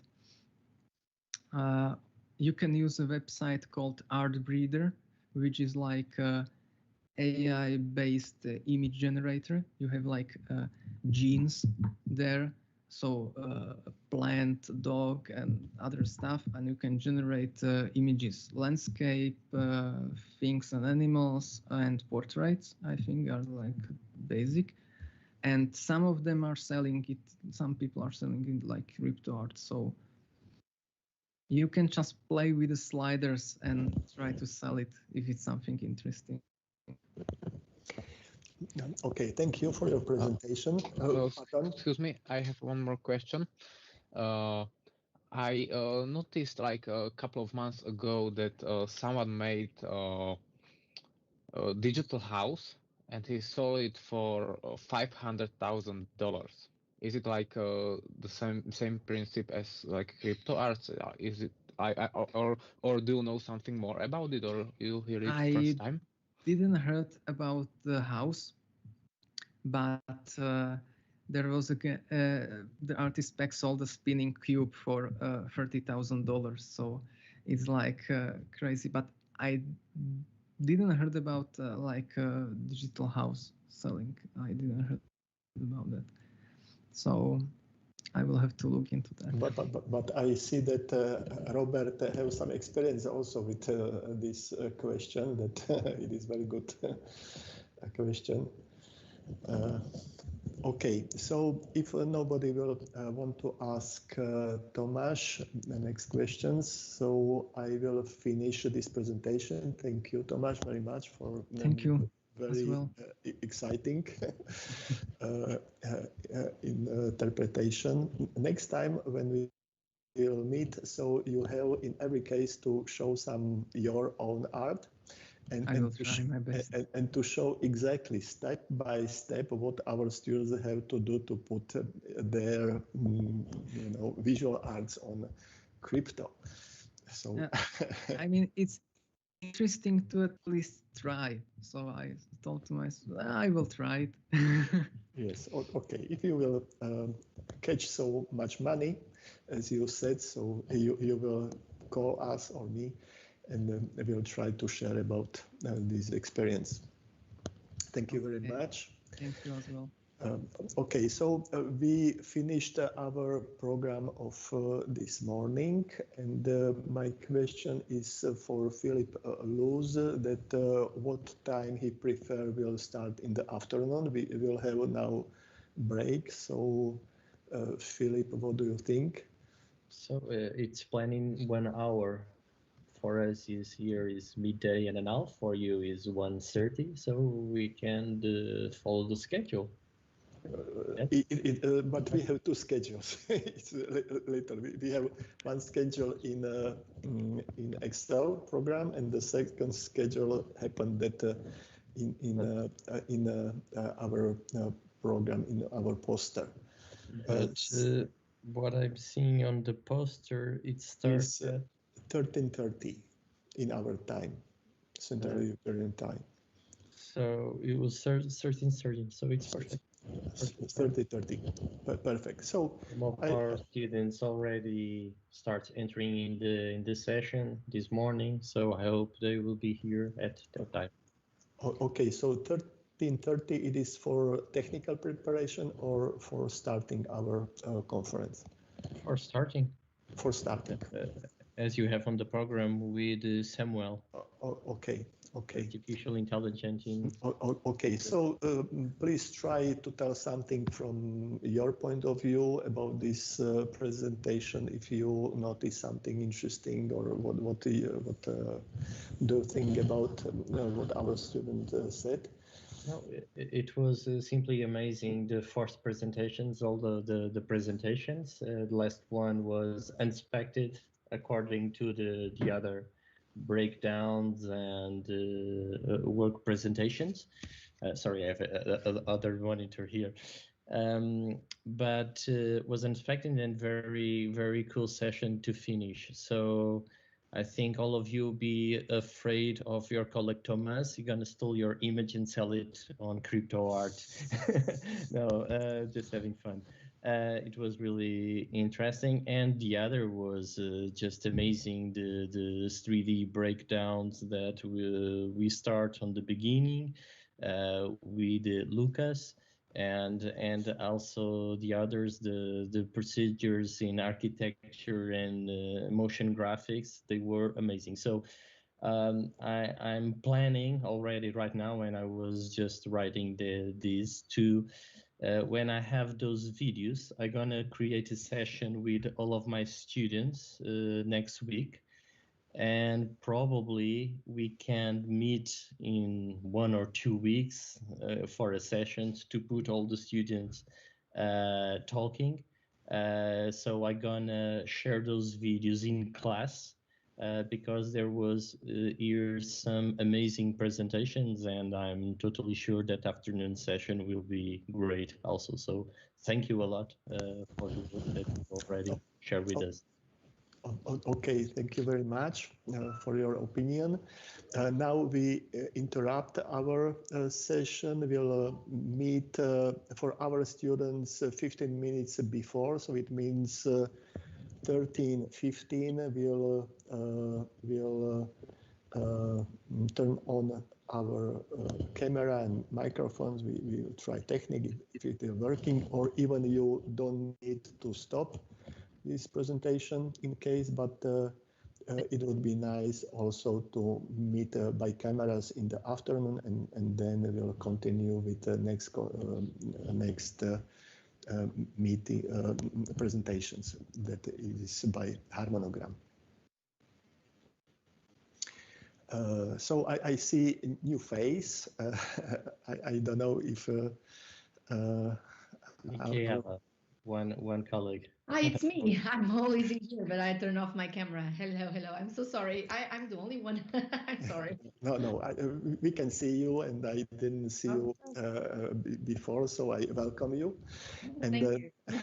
and now we'll finish this session, and we'll meet at 13:30 Central European Time, and we'll continue in our presentations. Yes, of course. See you. So see you later.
Tô.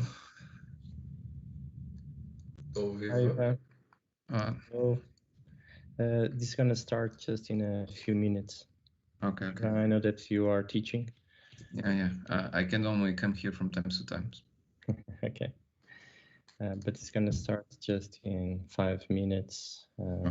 So, Pedro, if you want, you can switch off the camera and the mic. Don't worry. Our colleagues will start this.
Good afternoon. I welcome our guests for afternoon session. We had in the morning one, and now we'll continue with the second one. So please, students and another guest, turn on your cameras to see each other, who everybody participate on our meeting.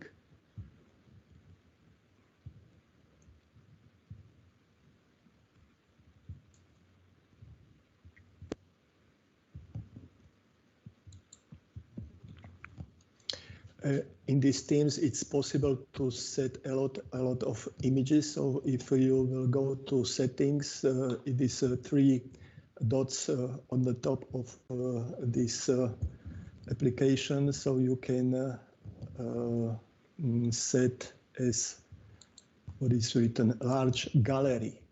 So in this large gallery, you can recognize all students that have turn on cameras,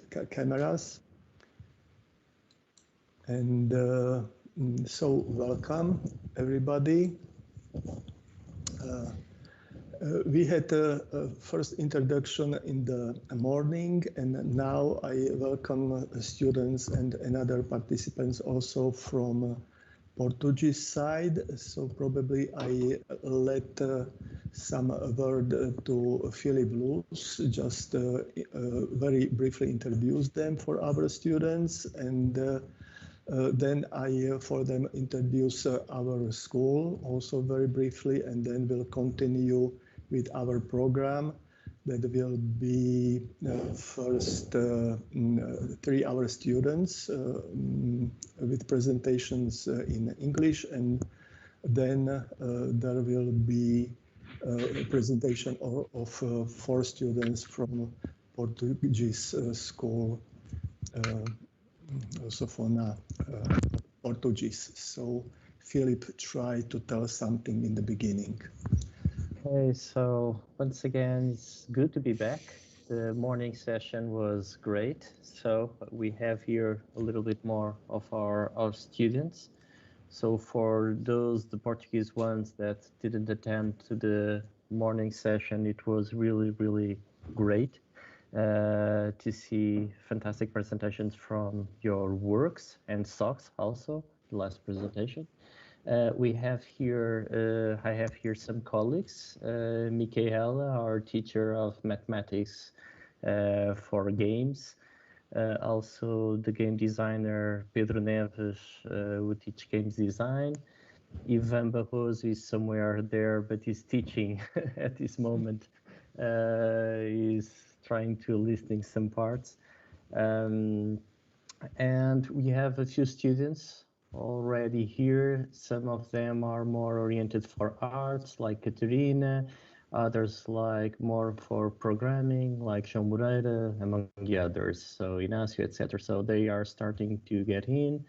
There's a small group from the third year students. They are here. And now I think, Labik, you could present your university and start the evening session. Okay, thank you. So first I thought that I make presentation of our school, but probably I leave it for tomorrow, for the morning, in the afternoon. There will be maybe more these professional participants, so it will be very important to introduce our knowledge or our style of teaching. So for afternoon we have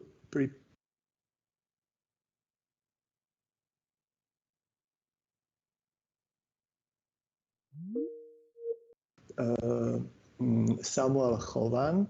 So for now, I thank you for your cameras, and please switch off your cameras, and for presentation we'll have just one camera or main camera, and Samuel Jovan will introduce his main interest. What I have to tell about him, please, Robert Rapoš, he didn't finish camera session. Thank you. Samuel Chovan is in the 4th class in this moment. His main interest, he begins in maybe 5 years ago, was mainly animation. He was accepted for studying in department animation, and then he switched to visual effects department, and every film he finished in the past just was light in our advertisement of our studying program. So he did a lot fantastic animations with story, with visual effects, and with story. And maybe 2 or 3 years ago, he started to interest very much about game design. So I will give him a word, and he will try to explain firstly his interest, and then he will show his presentation. Thank you. Can you see it? Yes, it's fine. All right, so for the past 2 months, I've been working on designing and implementing artificial intelligence for a project that I'm working on in Unreal Engine 4. It's an FPS game. Yeah, and I've been asked to make the presentation in English, so I obliged, even though it might make more sense to make it in the mother tongue, since the composition of the audience is, I think, primarily Slovak. Yeah, and the main part of my presentation will be a video, actually, showcasing the things I talk about in the presentation in action. The presentation is going to be pretty brief. It's going to be just point-based. I'm just going to try to explain my thought process, the things that I try to do, the things that I try to achieve, and things I try to avoid. And one thing I should stress is that I wasn't really trying to make anything groundbreaking or revolutionary. I was just looking at what already has been done in the industry and what works well for this type of game. And I was trying to implement that in a clean way in my project. Yeah. So this is the project I'm working on. Yeah, the artificial intelligence in Unreal is can be done in a lot of ways, but primarily using the behavior trees. The behavior trees are an efficient way of creating custom behavior patterns for character classes, and their main advantage is that one behavior tree can be used by all sorts of different classes. So the code doesn't have to be written inside the base class of the character, but he can just access the code using the behavior tree, and he can also switch between different trees in real time depending on the behavior desired. Yeah, so what makes enemies feel alive?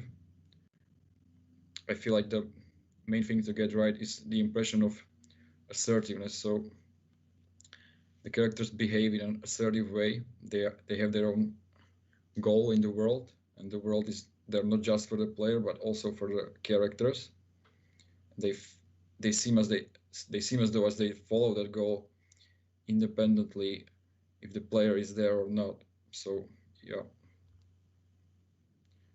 The other thing that contributes is timely reactions to the player and his actions in the world.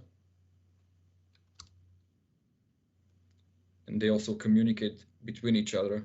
They don't just react to the player, but they sort of have their own behavior patterns between themselves.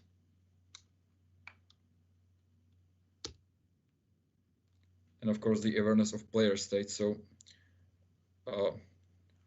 yeah, so the AI chooses different states based on what the player is doing. So if the player is hiding somewhere, they choose a different approach, as if though he was aggressively attacking them from the front. So of course, aggression is another thing that greatly contributes to the enemies in the game feeling alive. I think the main thing to get right when designing any sort of AI is for the player to have respect towards it. So what we often see in bad games is that the AI turns into a laughing stock and people make fun of it, they make memes online, they make jokes. So yeah, we have to think about how to design it in a way it seems that it commands respect. The player must not lose his respect to the characters. So one point when people lose respect is when the game is no longer a challenge. And when that happens, yeah, the player doesn't really need to concentrate on the game anymore. He's just sort of doing repetitive tasks. He doesn't really feel like he needs to be paying attention to the game, which also makes it less fun. And it reminds him that it's just a game. He's not really there. The other thing that can happen, of course, is when the characters behave illogically. So that usually is a fault of the game code being executed poorly, and the characters doing things that seem illogical or buggy. The audiovisual aspects of the game being too repetitive. So anything that reminds the player that he's just in a video game is of course gonna diminish the immersion, and which is of course not good. And the things that I'm gonna show you today suffer from some of these things that I mentioned, but I'm fully aware of it and I'm trying to work it out. What did I try to avoid? Complication of design. My main goal was to design something which is simple and functional and serviceable. I didn't really want to get lost in a lot of complicated graphs and behaviors. I mainly wanted to create something simple which just works.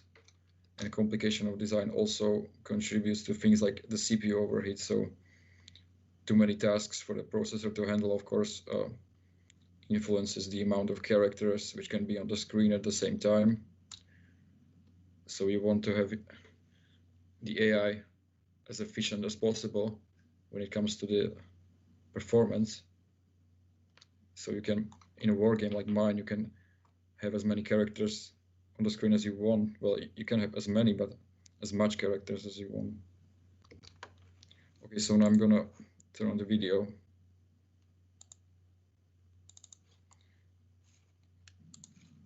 Just tell me if it's laggy or something, because I'm just sharing the screen now, but I can probably share the window. It's okay. Just your sound. You didn't turn on sound. Please share once more and turn on sound. Well, the sound is turned on. It should be playing. You hear it now?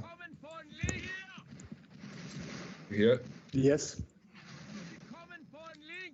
Alright, so the AI reacts to the direction that the player emerged from. Some should stay in cover. Someone should try to flank him.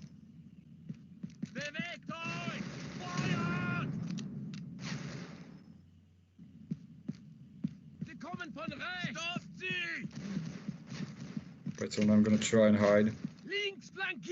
Which again, they should react to and try to get me away from where I'm from.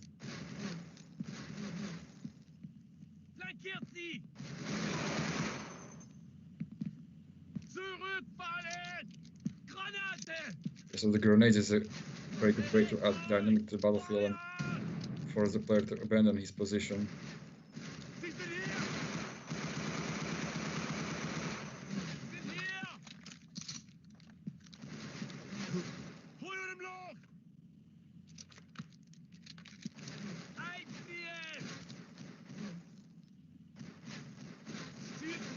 I think it's better when they're firing, even though they don't see the player, but they just assume where he is.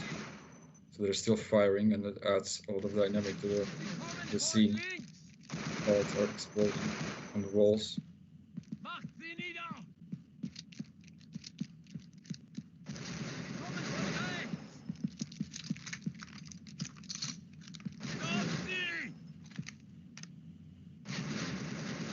Links flankieren! Der Feind! Flankiert sie!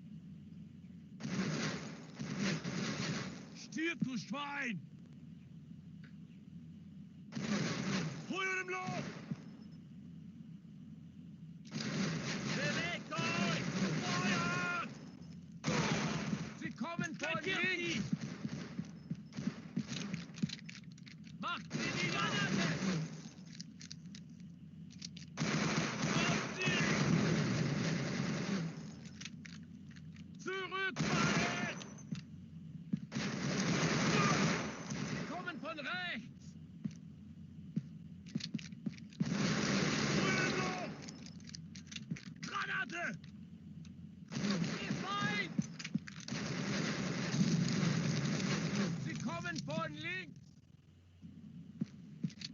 Sie sind hier! Der Feind! So now I'm gonna try and go behind them. They should eventually abandon their positions or try to find cover in a place which is opposite from where I'm standing.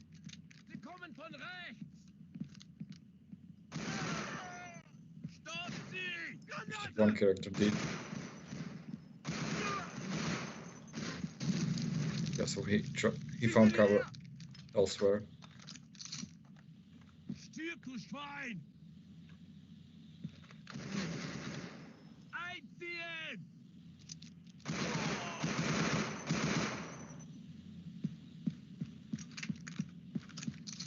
Sie sind hier! Sie kommen von links! Yeah, so this is something that I want to fix in the future. Going for an attack like this shouldn't be that easy. Player should be punished for that. Should force him to be more tactical about his approach. Because yeah, this is way too easy.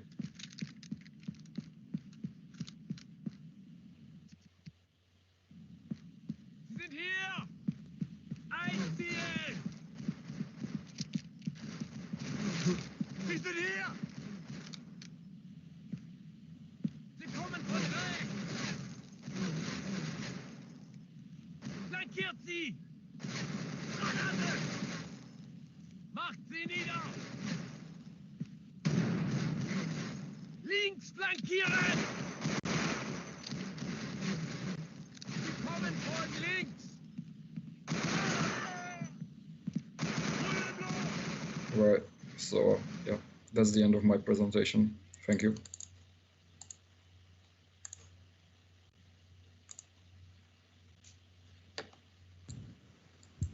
Thank you for your presentation. Philip Luz clapped with his hands. Okay, so as it was in the morning, so it is time for questions.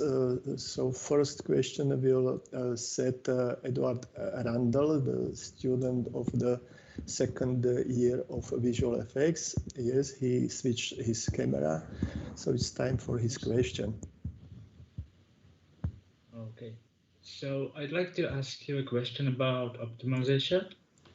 How can we achieve a stable frame rate even in case you have more characters on the scene? Oh yeah, so in Unreal Engine 4, what sort of standard mistake that most people make is that they get too used to using Blueprint, the visual scripting language, which is pretty heavy on the processor. So I think a key aspect for optimization is for the base class to run in something like C++, which is a pretty efficient language, and it runs pretty fast on the CPU. Pretty much anything that has to run each tick on the processor, and if it's implemented in the blueprints, it's pretty heavy. And when you multiply it with like 10 characters or 20 characters, it can kill like 60 FPS. And when you do it all in C++, maybe you lose like 5 or 10. I use blueprints in the behavior trees actually still, because it's pretty easy to prototype. It's pretty fast, and when those behavior tree tasks don't run as frequently on the CPU, you can actually get away with it. But anything that has to tick each frame should be calculated in C++, in my opinion. So it enjoyed to you, Eduard? Of course, it's amazing. Do you have any next question, or I have a hand up from Martina. So Martina, she's also student from visual effects on our school, and she's in the third class, and she's preparing her bachelor project. So my question is, you said that it's better to use code. It's better than blueprints. I mean, obviously, but is it possible to create like good optimized code with blueprint, like a full game based only on blueprints? Yeah, it's definitely possible. It depends on the type of game, of course. So if it's a game that doesn't really have to have a complex logic, like a mobile game, for example, or doesn't have too many characters on the screen at once, you can get away with making everything in Blueprint. But for a game like mine, when I want to have like 30 or 40 characters on the screen, and when they're running their code in Blueprint, that really puts a lot of weight on the CPU, and that's not really efficient for the production. But I worked on a smaller game, which is just a side-scroller game, and there it was entirely fine to use blueprints all the way. Okay, thank you. Okay, I have a question too. The idea of the second part of conference is mainly thinking about computer games that don't have aggression. You mentioned that some communication among viewer and program and author is some kind of energy given by aggression. So can you imagine that you can interest about storytelling that is more filmmaking storytelling? Well, there definitely are cinematic games. Like I guess you mean something like Telltale games, or like the games from Quantum Dream, I think is the company. But I'm making an FPS game, a shooter game. I'm sort of sticking to the basics because I feel like this genre is fun, and I just enjoy it as a developer. I enjoy working on it, even though it may seem as childish to some. But as long as it's fun for me, I think it's going to be fun for the players as well. So that's my philosophy. I worked on a lot of games which were trying to be more, I guess, artistic and sort of picked up on this philosophy of defying all the genres. But all the time, it was not really fun for me for me as a developer. I was just doing it because it somehow seemed cool to do it. But I just reconnected myself to these old genres because I feel like the reason they became classics is because they just work. But who knows? It's because you have to learn these basics, and then you can use all these things that you are maybe met on our school, because we are mainly filmmaking school, storytelling school. Well, you can have a story in an FPS game. The fact that there's a lot of shooting doesn't exclude storyline, and I plan to have a story. But yeah, I do have this gameplay which would some describe as a childish war game, but I don't really aim to the sort of audience that maybe you would aim for. I aim for players who don't really judge it in this sort of way. And what is your intent with this game? What do you think, how you can manage it and put it maybe with monetization on internet? Yeah, I plan to monetize it on digital platforms like Steam. So you said it yet? Come again? You put it on Steam. It's working. No, it's not finished yet, so it's not on Steam yet. I see. Maybe 1 or 2 years ago, you showed me some examples of another game. So the question, what happened with this another game, and if you will continue? Yeah, I don't know if I want to talk about all of this in this call. Maybe you can ask me in person and I will tell you. Oh, okay. So I just want to tell that for this 4th grade, you did all exercises that are important for our 4th class.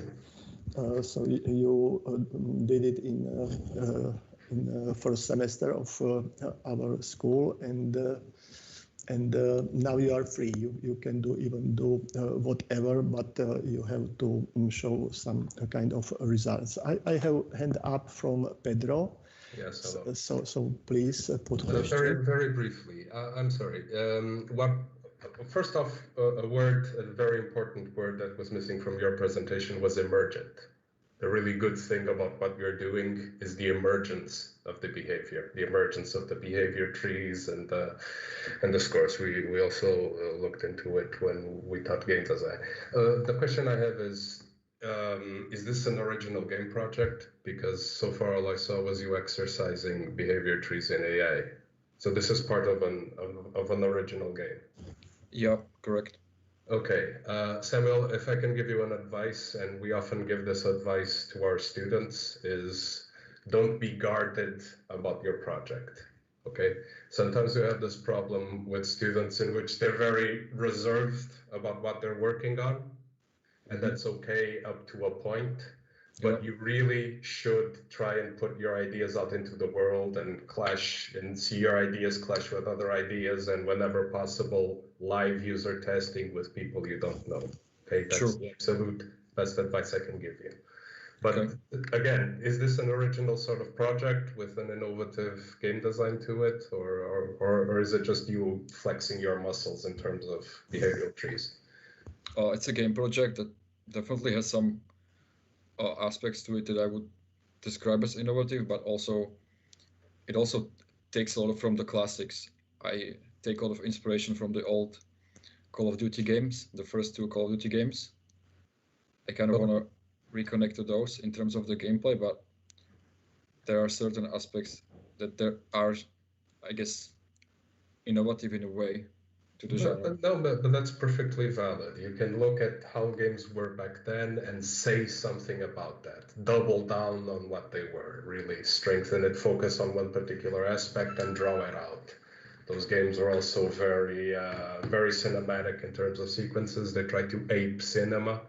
Call of Duty 1, Call of Duty 2, aped enemy at the gates and so forth. So you've got stuff to work with even in a sort of film school logic or storytelling logic. Sure. But okay, best of luck anyway. Thanks. Thank you for discussion. Thank you, Samuel Chovan. You finished this presentation for now, and we'll start next one. So next will be our student, Michala Hybelova. She's in the 1st grade of Master Degree Studies, and she will try to introduce herself. Okay, so hi everyone. I am Michaela and I work as a character artist mainly. And I will just start the presentation, I think, at this point.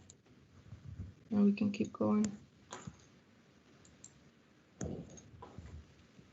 So, as I said, I'm a character artist, and I am also a co-founder at the tiny little studio called Hide the Great, and we do not have a website yet. And it's also been a year, so I don't think it will be coming anytime soon. But I have been a part of few projects during my, few years of my career. And some of these projects you might have seen, and also my colleague Jan, he was also mentioning the space sweepers before, so he also worked on that. So what I would like to cover today is mainly just how do you get to even becoming a character artist, and how do you utilize those skills and work efficiently. So for me, I think the character artist is just a position that maybe people find most interesting when they get into 3D. And I think that's actually what happened with myself. So I just saw an opportunity to work on something I always wanted to work on. And it was, all the cool characters I saw as a kid. So I just started, just doing stuff in ZBrush, just hadn't, I just no point whatsoever, just, trying to get something going.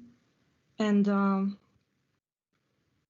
I think that's how I would recommend everyone else to do these things. Just, try and keep going. And so eventually as a character artist, you sort of start to work with other people, and you either collaborate or you start to get clients. And this is where things changed for me, because suddenly there was a timeline I had to follow, and suddenly there was deadlines I had to do. And these things can be just very, very stressful. And if you are not prepared for them, it's just like, what am I even doing? I don't want to do this thing anymore. I just want to scribble for fun and do, not do serious things. So this is exactly what I like to talk about today. How can you yourself as an artist prepare for this type of things, and just make your work fun, make your work much easier, not stressful. That's not what we are here for. So some of the things I use very often nowadays, as in building my own library, is using, for example, a 3D scan store. So with these two particular projects you see, these are both my private projects. I mean, the first one is a private project. The second one was a client work. And these projects have one thing in common. They took like maybe 3 or 4 days, just, from having a base model to a finished likeness with textures and everything. So what made it possible is just basically using a 3D scan store, for example, and I'll show you what it is in a second. So basically, there's plenty of websites where you can find these similar things, but these are the two I'd like to talk about. It's 3D scan store and Triple Gangers, and these are the stores where you can find just a bunch of base meshes and bunch of heads. And oh, my colleague actually is saying I'm not sharing correctly. Do you see the presentation fine or not? No. Ty si to dala zrejme na full screen, ale on ukazuje iba to okno z tej prezentácie, vieš. Oh, I see. Čiže asi to pre istotu prezentuje z tej prezentácie. One more time. Mm-hmm. What about now? No, it's still. Oh, now it's okay. Dobre, už to je fajn. Is it fine? Okay, cool. Thanks for telling me. Okay, so 3D scan store. So basically, if you are working with a client, he expects sort of standard industry standard, and the standard is basically just a base model which is ready for animation and all the other processing pretty much. And now I cannot do anything. Okay.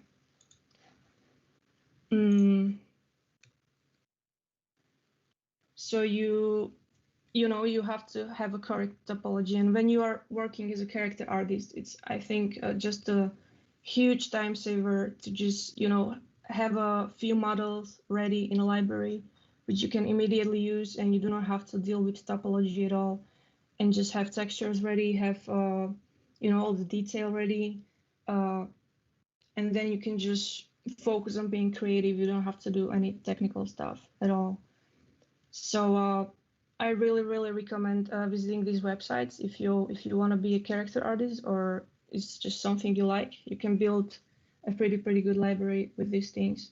And also, I also work as a blend shape artist, which pretty much shows it exactly here, the second picture.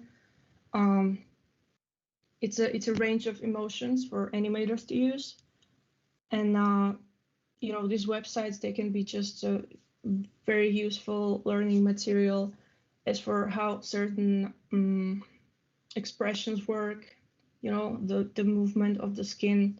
Because before that, I was just looking in the mirror and trying to, figure out what my face does when I smile, and so that I could translate it into my 3D model, which was fun, but I wouldn't recommend doing that. So yeah, we've covered that. These models are just amazing because,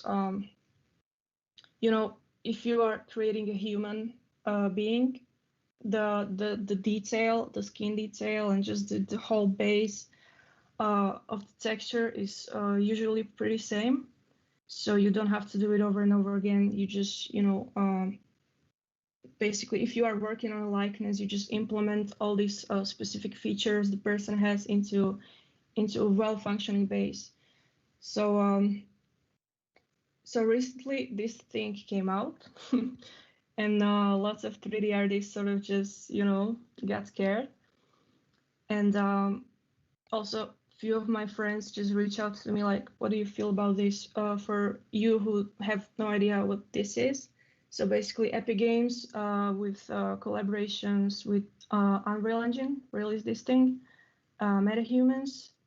It's basically a character builder, where you can build a full character within a few seconds, and it just looks amazing. It's really immersive for lots of indie creators, and just generally my friends ask me, what do I think about this? Like, are you not afraid about your job? Like, what do you even do now?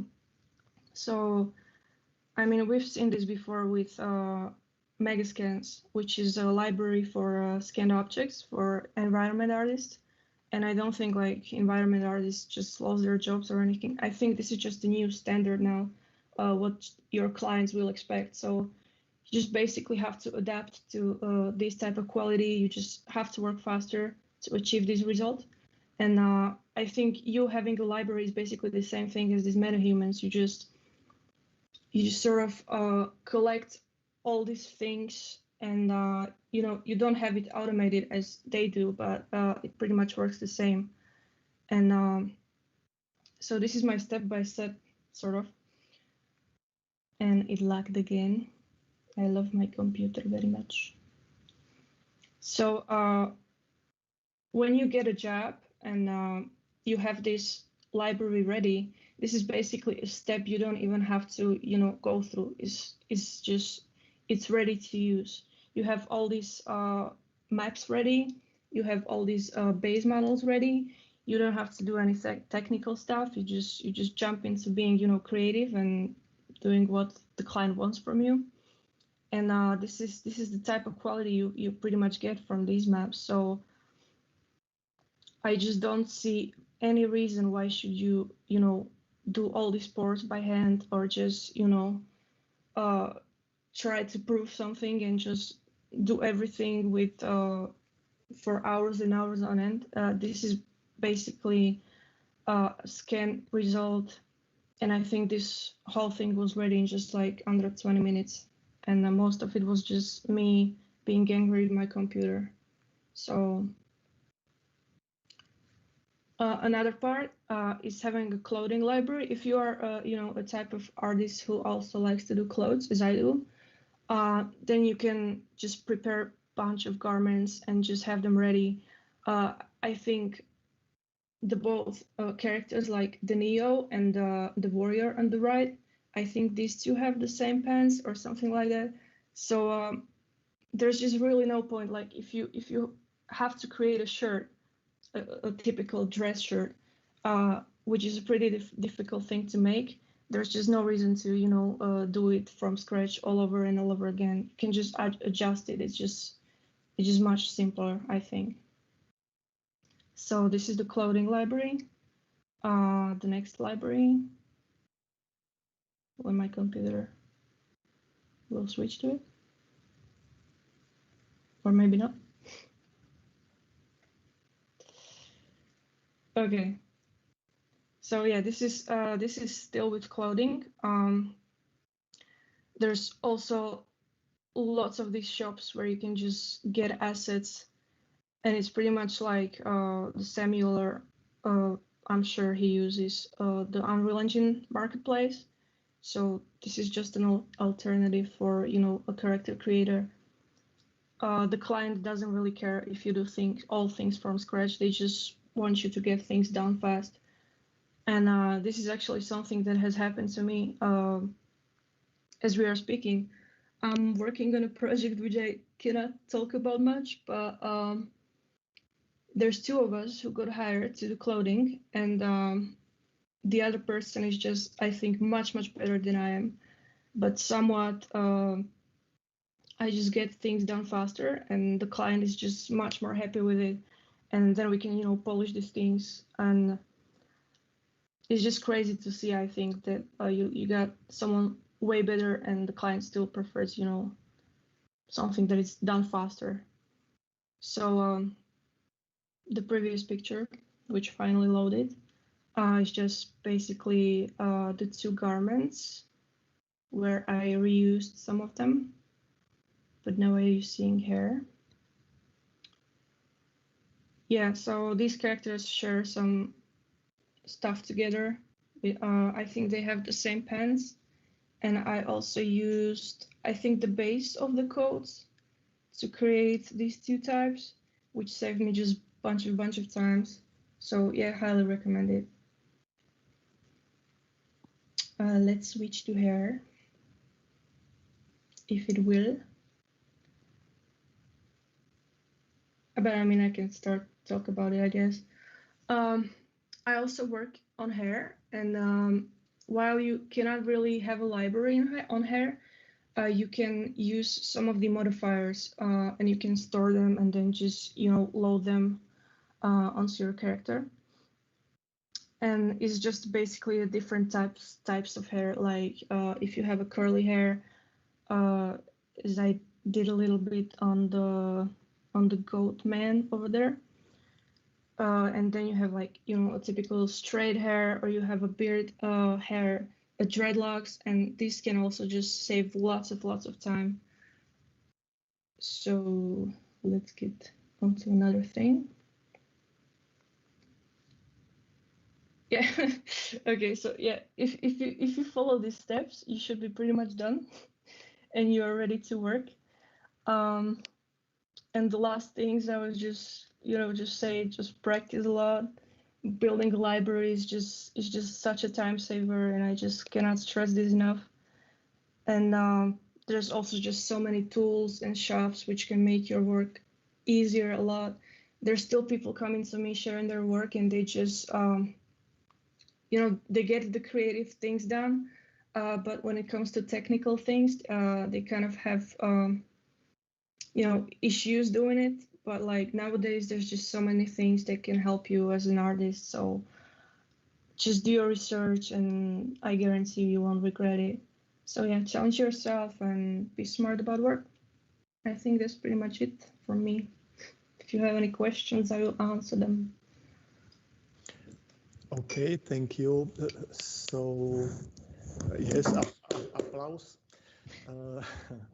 Oh God, I was so nervous. I'm so sorry. Okay, so stop sharing for this moment. We can see a lot of things. Yes, so we have prepared question for you, and this next one will give you Mario Benkowski. So please, Mario, set the camera and try to ask your question. Shoot. Mario, yes. Hello, I have one question. If somebody wants to create a full CGI model, for example, for game, and somebody wants it can be full custom character. From your point of view, what is the most complicated part of work if we speaking about modeling, texturing, rigging, or? Yeah. If it's like a full custom, fantasy character, then it's usually just a straightforward thing. You just follow the concept, and that's pretty much it. And also, you have to deal with all the technical stuff, which is, big bother, but you have to do it. But lately, I've been mostly working on likenesses and just like the process of, trying to replicate a real person into 3D. That's just. Sometimes it's just like a slicing of butter, and just sometimes it's just me, tearing my hair, and you have to get these things done. So the whole likeness process is definitely a big pain. Yeah. Yes. Did it satisfy? Okay, Mario. So your question was answered. Please, Martina Štámová, turn off camera.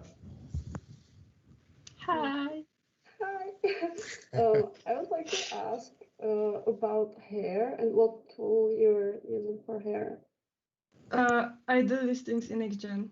I used to do it in ZBrush with fiber brush, but you just cannot do anything with it. It's just for personal projects. But I started with XGen a few projects ago, and I wouldn't go back.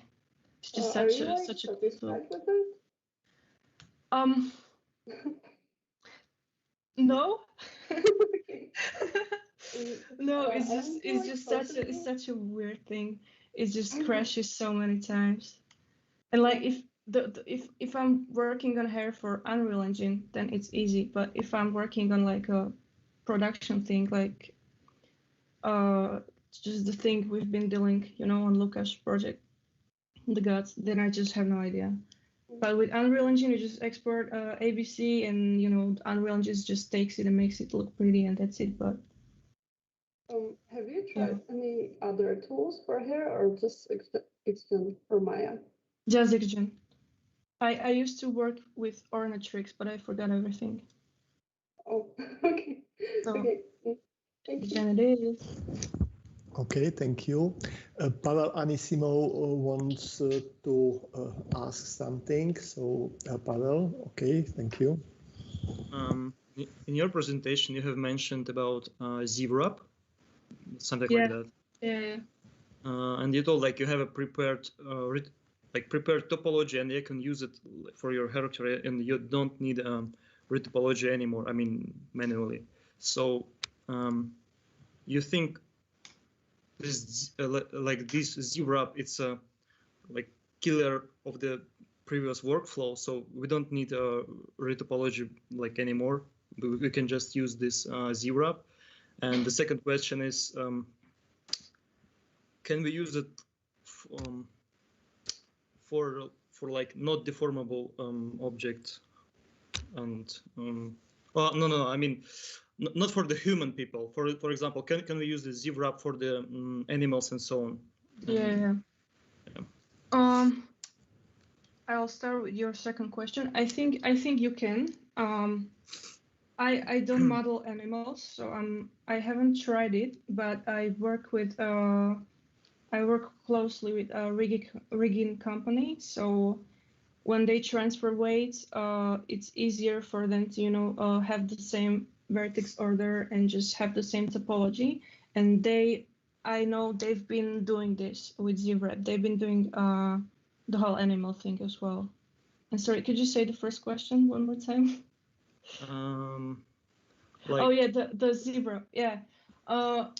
Yes. I think for characters and like for humans, for what I do, it's just a number one step, you know, to run it through a ZWrap. Like for example, sometimes I get base models from clients which do not match my library models. So then I just wrap my library model onto the client's base model, and I just transfer textures, and it just takes a few seconds if you do it properly. So it just saves lots of time. So you don't use like retopology anymore in like Maya or something like that? Like that series, I've never done retopo, and I don't think I ever will. Okay, but for example, for the town or something like that, like yeah. You usually have base models of these things as well. Mm-hmm. You try to, you know, have everything in your library, so you don't have to do it over and over and over again, you know.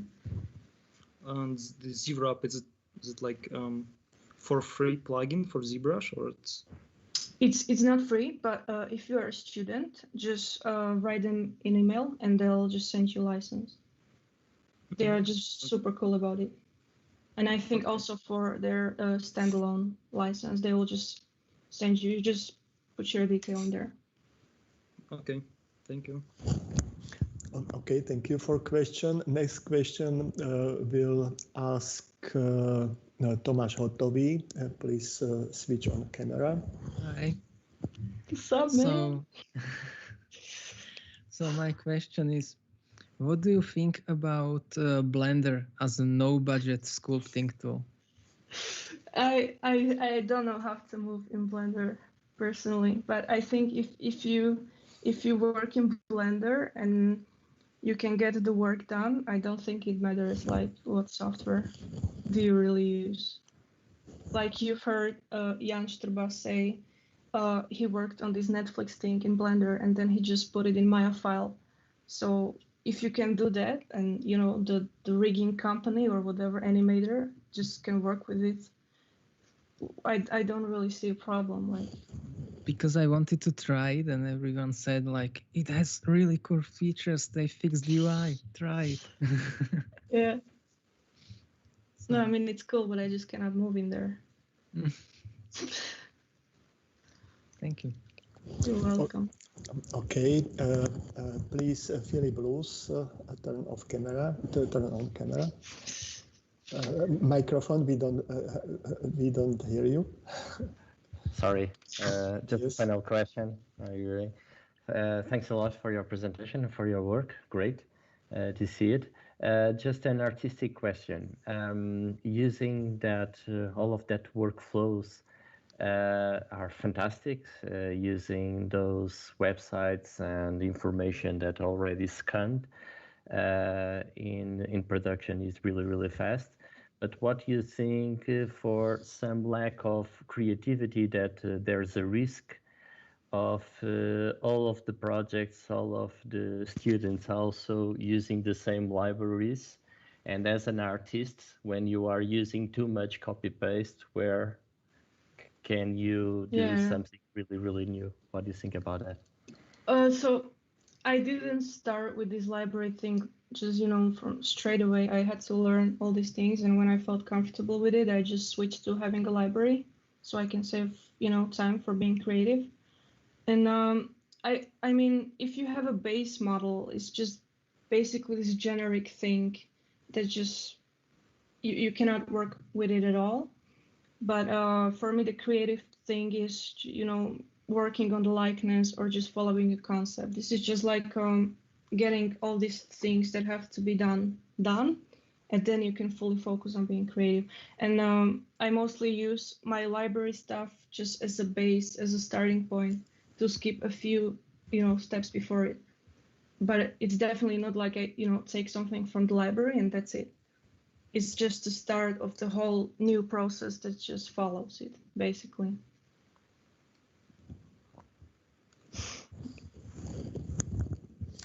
Okay, before I will let you run away, so my personal question is, in your bio, you wrote that you insist about crypto or about shares and so on. So did you use this money taken from shares, for example, for your budget for film, for your projects, for your sculpting and so on? No, I actually put almost all my money I made from sculpting into shares, so I'm still waiting. It's the other way, but soon. Okay. Next presentation will have Lukáš Jankovčín, but I wanted to ask you more. Please, Michala, set camera once more. Lukáš Jankovčín cannot be personally on this meeting, but he recorded his video, and I shared this video. And he's in the fifth class, or the second grade of a master degree. And you cooperate with him on his diploma project, on his, you mentioned it in your presentation, the GOTS. Yeah. So can you describe this project from your point of view as a cooperator and developing of this project, and what was the ideas in the beginning, and where are you now, and so on? It feels like ages. I think I was in first or second grade in bachelor studies, I think. And he approached me with, creating this main character for his project, which back then I was just a big newbie. I had no idea what I'm doing most of the time. And somehow we get this done, and, he still uses it. So for me, it's like, it's pretty surprising. He just didn't switch for, a new, better thingy, but I'm glad he still likes it. And, for me as a beginning artist, it was just a big challenge, which, pushed me very, very forward, because suddenly I was cooperating with someone else, and I had all the technical things I had to follow. But yeah, recently I created another character for him, which you saw in the presentation, the warrior female. So there was just a revisiting old friendships. Okay, thank you. So now you can run away. Bye, thanks. Yes, applause.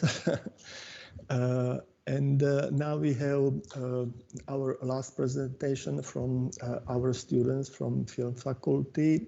As I mentioned, so it will be Lukáš Jankovčín, and it is an interesting student for us, because last year he spent in Prague, and as maybe you know, Prague is the capital of Czech Republic, and it is 400 or more kilometers aside from Bratislava. So we are in connection by emails, but by video conferences, and because pandemic, so everybody accept it, and nobody cares about this. But in this moment, he changed employer, and I want to apologize him, because employment is very important for everybody and for our students too. And because his new employer is very new, so he even didn't have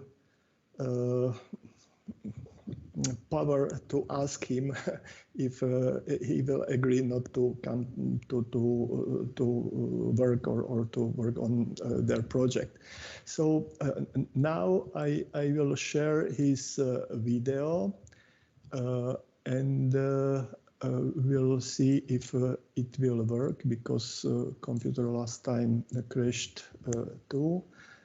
So we'll see video presentation of Lukáš Jankovčín. I will see if it is connected with his diploma work.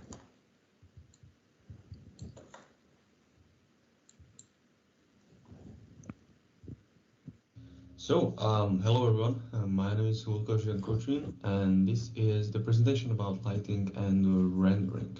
But before we're gonna start, let me introduce myself. So I have over 5 years experience in visual effects, and I started working as a 3D generalist basically since I finished my first year at our school, and I've got my job in industry on the project called The Great Wall, and that's basically how my career started. And later I started focusing more on lighting and rendering, and it still persists. So yeah, that's pretty much about me basically, and we can start with the presentation. I decided to split this presentation between the two phases.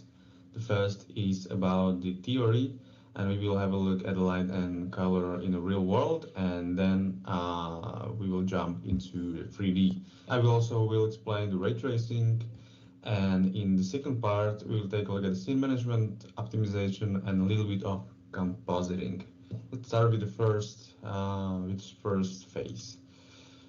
So light and color in the real world. So how it works, this is a very simple example. On the left side we have the character, in the middle is the box, and on the right side we have the sun. So what is happening? The sun is producing electromagnetic waves, and this is just the little part of entire spectrum what we see in here. We have like radio waves, microwaves, infrared, X-ray, gamma rays, ultraviolet. So basically, what is super important is just a little part of this spectrum, and that's called visible light. That's basically the reason why we see the color. And this order of colors is super important, and they are bouncing basically from the object. They can bounce, they can be transmitted, and then objects can also absorb this kind of electromagnetic waves. What is happening in here? Those waves are basically bouncing to all the sides, and also towards our character. And what is happening is that we see the color of the object.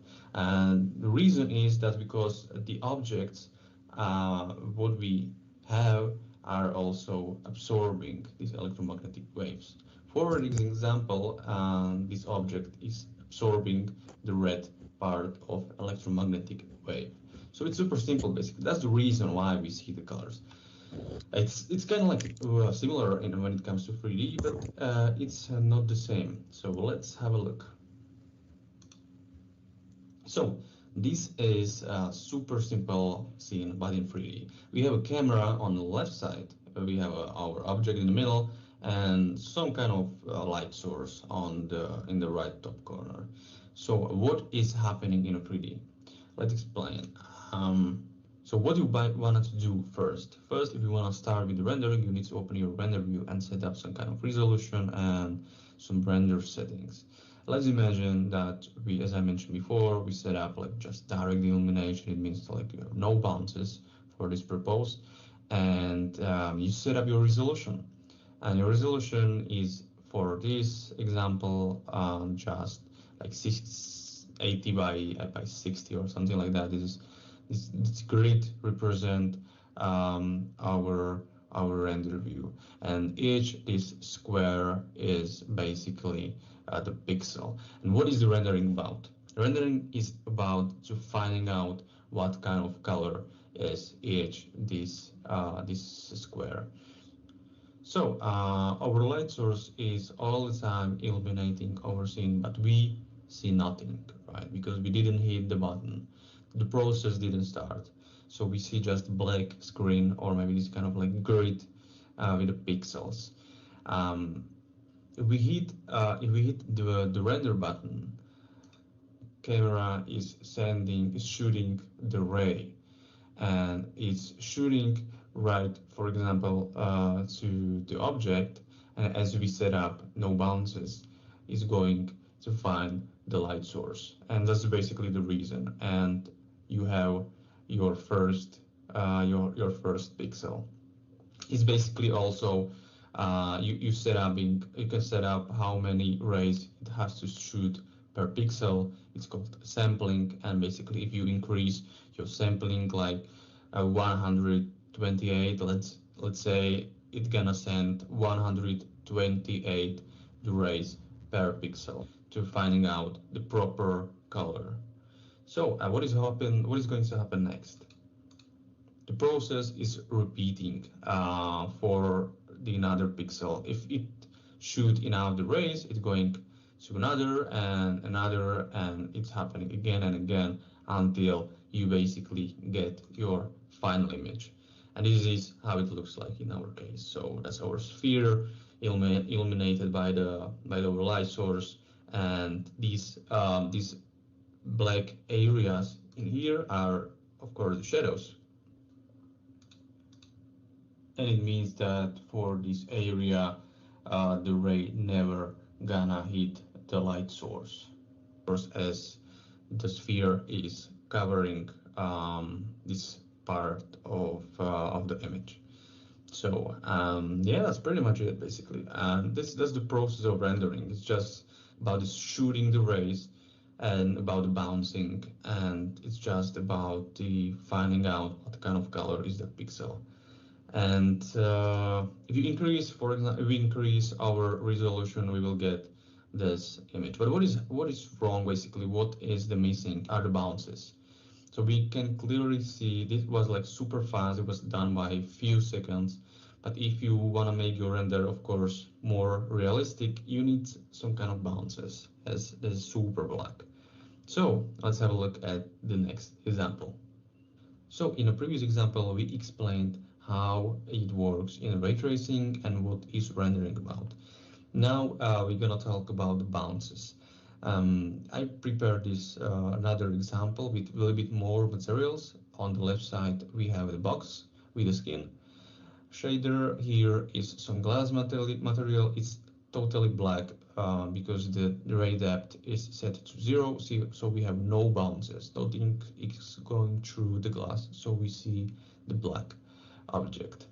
In the back side we can see the metal material on a sphere, and I used for this purpose sky dome to have a little bit more lights also for the shadows, but there are no bounces. We can see that the shadows are a bit more bluish. There's like more blue tint, but that's because we're using sky dome.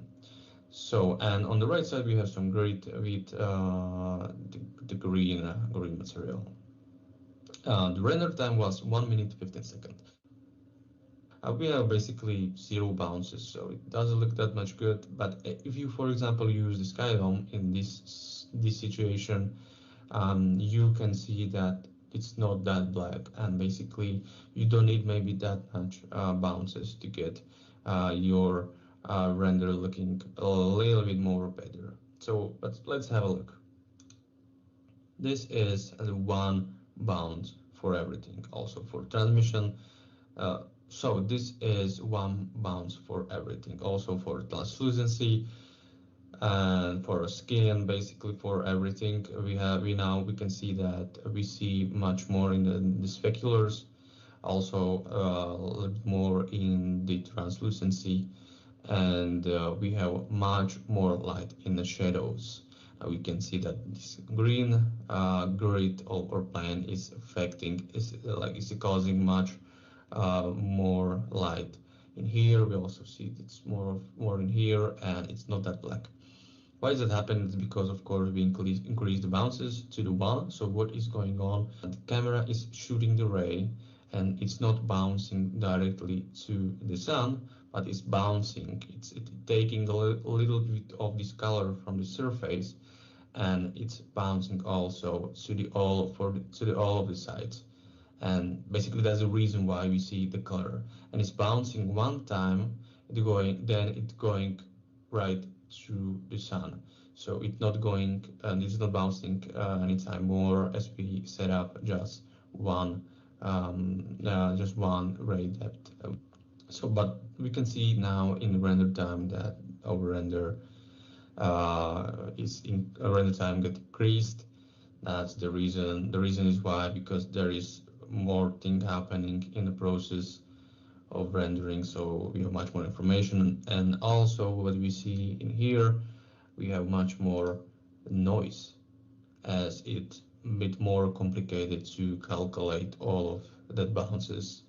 So as you're increasing your bounces, your render time goes up, and also the noise means you need to use more samples for the shadows.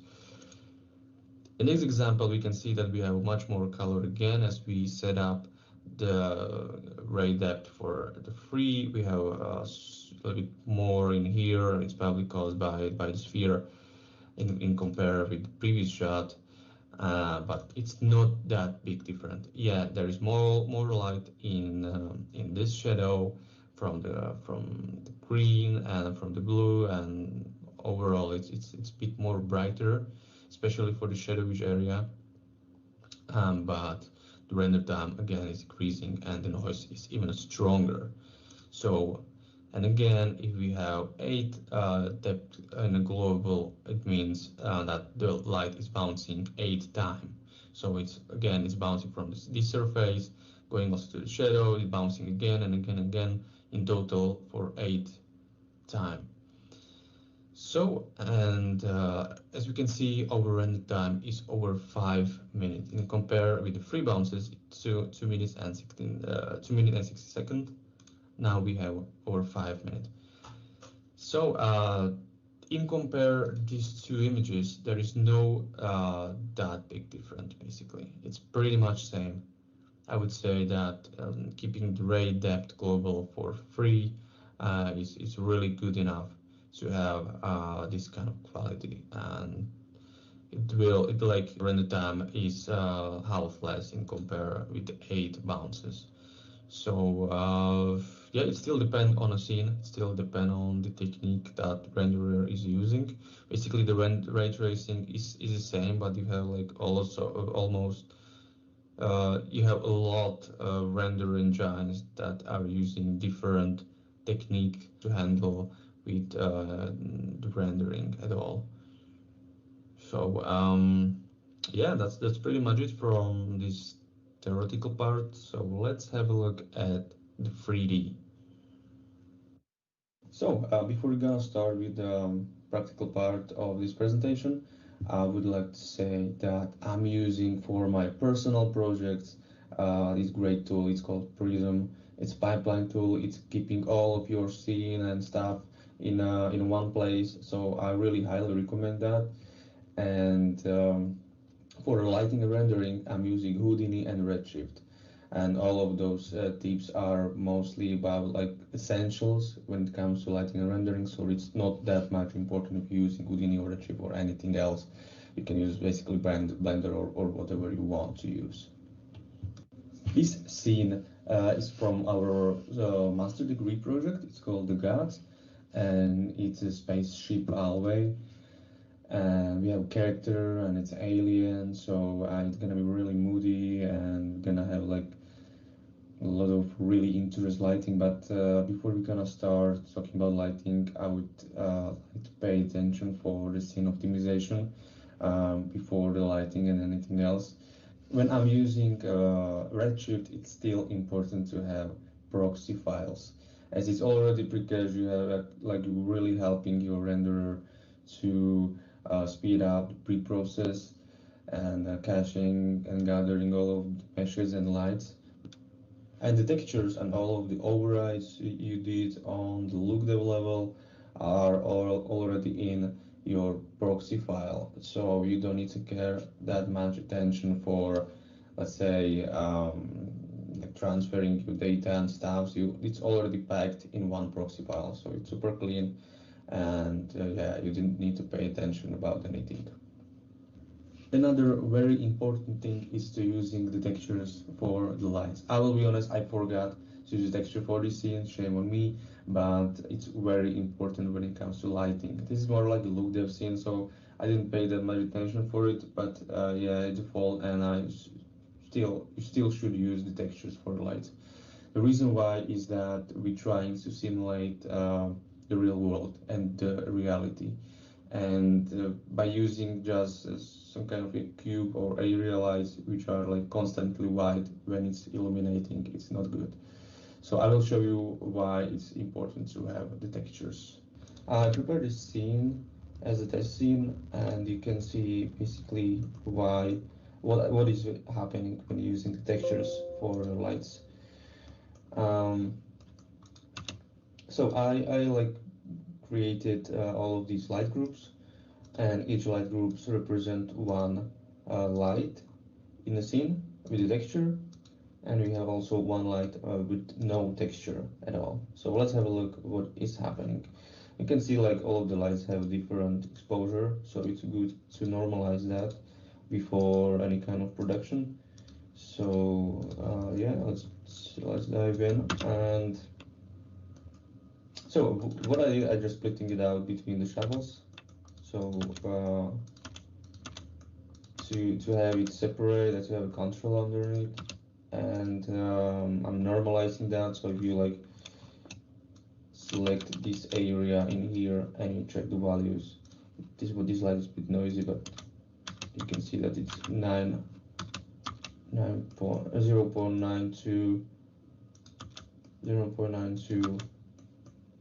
Same here, more or less around 9293. So I'm normalizing that, and now we can like compare how much it's affecting. So it depends, it's up to you basically what kind of light you or what kind of texture you're gonna use. I'm using this skin of claw, softbox and stuff. They're like really nice gradients, and they're like representing the real lights in basically in the real world. So that's super important. And let's say, yeah, we have a bunch of lights, and this one is like pretty similar to like regular no light setup. So you can see like this is just white color, and this is with the softbox. You can see that basically the values on this bright point are almost the same, but you can see the different in the middle, in the shadows. You can see that different, right? So it's pretty much important. Especially another thing is that if you like decrease intensity of your light, and in the shiny objects you can see that this is not just a white box. So there is some kind of texture, and it like represent the real world light. So it's super important to have stuff like this. It will improve your lighting, and especially you have like more control. Yeah, I'm still using one light, so this is one area light, and I'm still using that. So, and if you're gonna use more textures, you have more variations.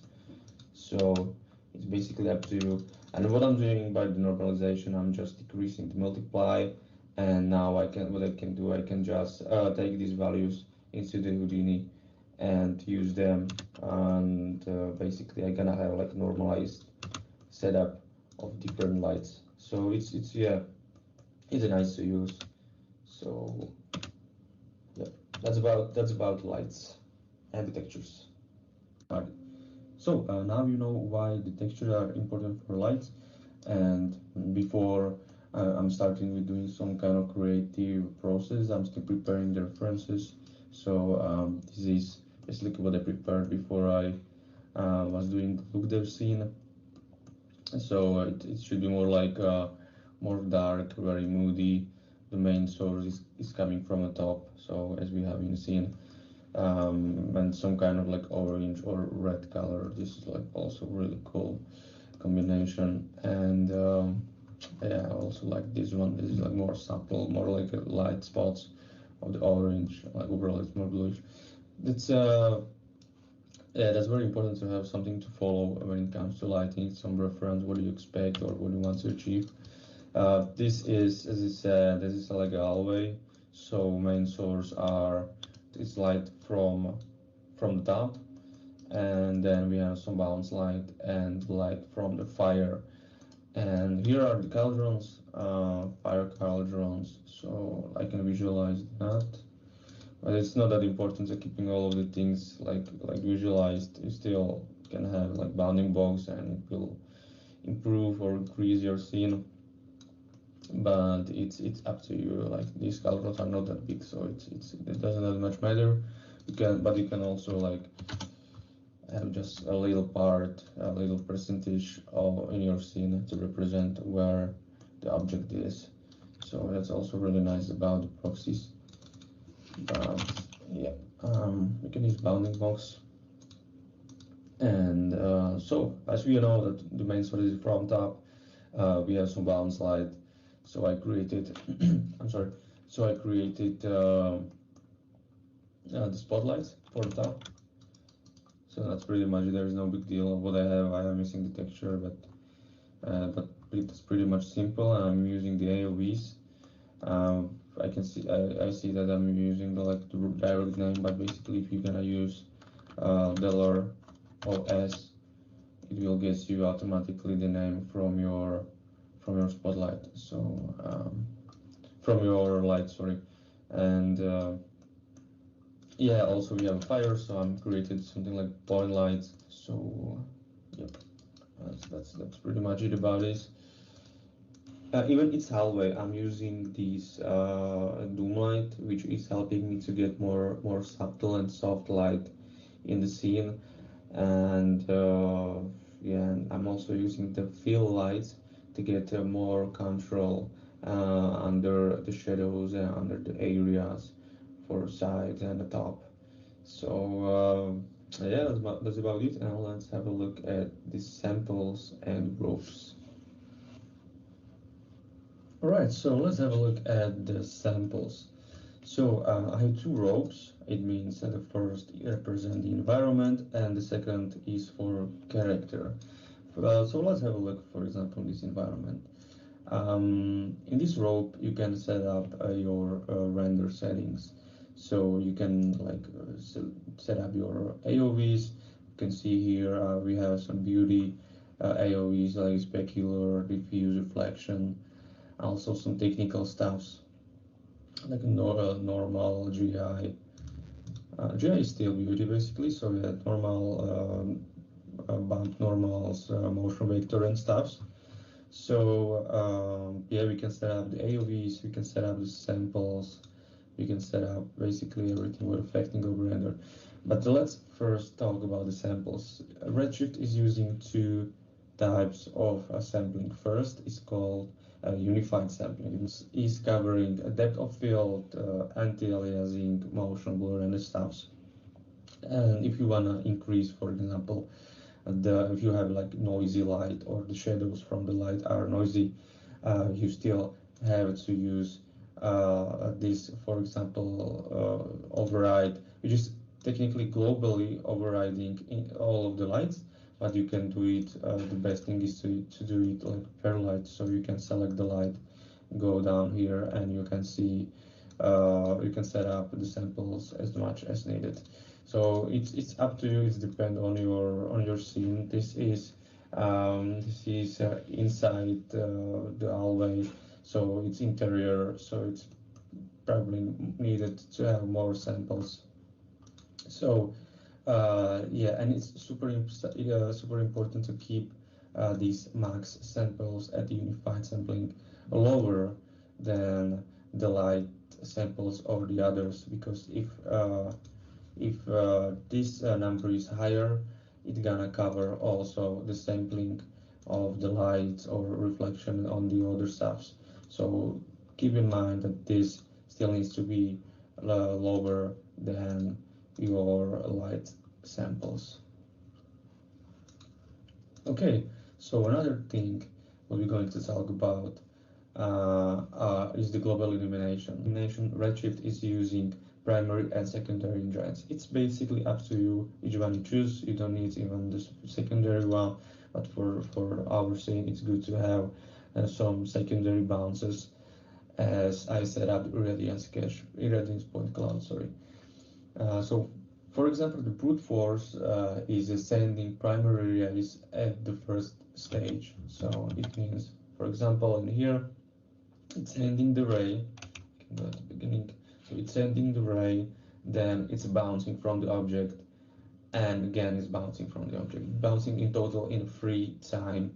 And what is happening there? Irradiance cache is sending the rays, and they are like averaging the area of the pixel. So it means if it sends the ray at the secondary pass, so the first is done, and the secondary, to get a bit more bounces, it's sending the ray, but it's averaging this area of the pixel. So it's like, for example, it sends the ray, and first 10 pixel color of it, it's averaging.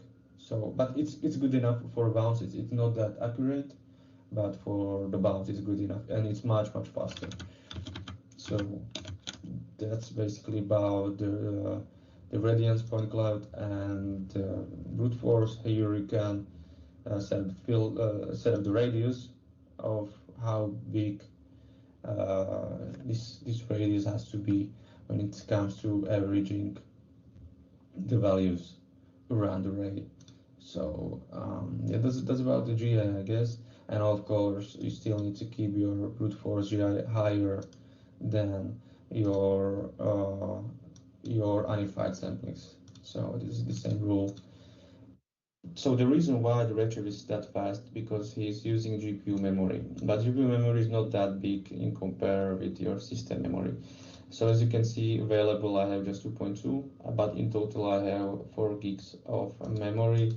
But as my system is running and I'm running Houdini, so it's taking a bit of memory. So in total, we can use 2.2, and we're splitting it out between the geometry, between the textures, and between the rays. So we can see that this number in here is a memory which is needed, and next to it is memory which is available. So we can see that basically out of the memory in this case. What is happening if you're out of the memory? The redshift is taking your system memory, so it will be a little bit slower. So the best thing is to have as higher GPU memory as you can, basically. And also, this is really great feedback display. You can see in the bottom in here the log. So basically, you can see what is happening during the rendering process. You can see the blocks. You can see like all of your details, like about the geometry. It's really detailed, and it's probably one of the best log I ever seen. So another thing are these objects in here. You can set up your expression. What I'm doing here, I'm just rendering everything what is called the props and environment, and forcing phantom I'm using for the character. What is mean that it's gonna be invisible for render, but it will be still casting some shadows and reflection. So yeah, let's have a look in here. So everything what is called environment and the prop. So some fire cauldron, statues, and here is the character, and vice versa for the object in here.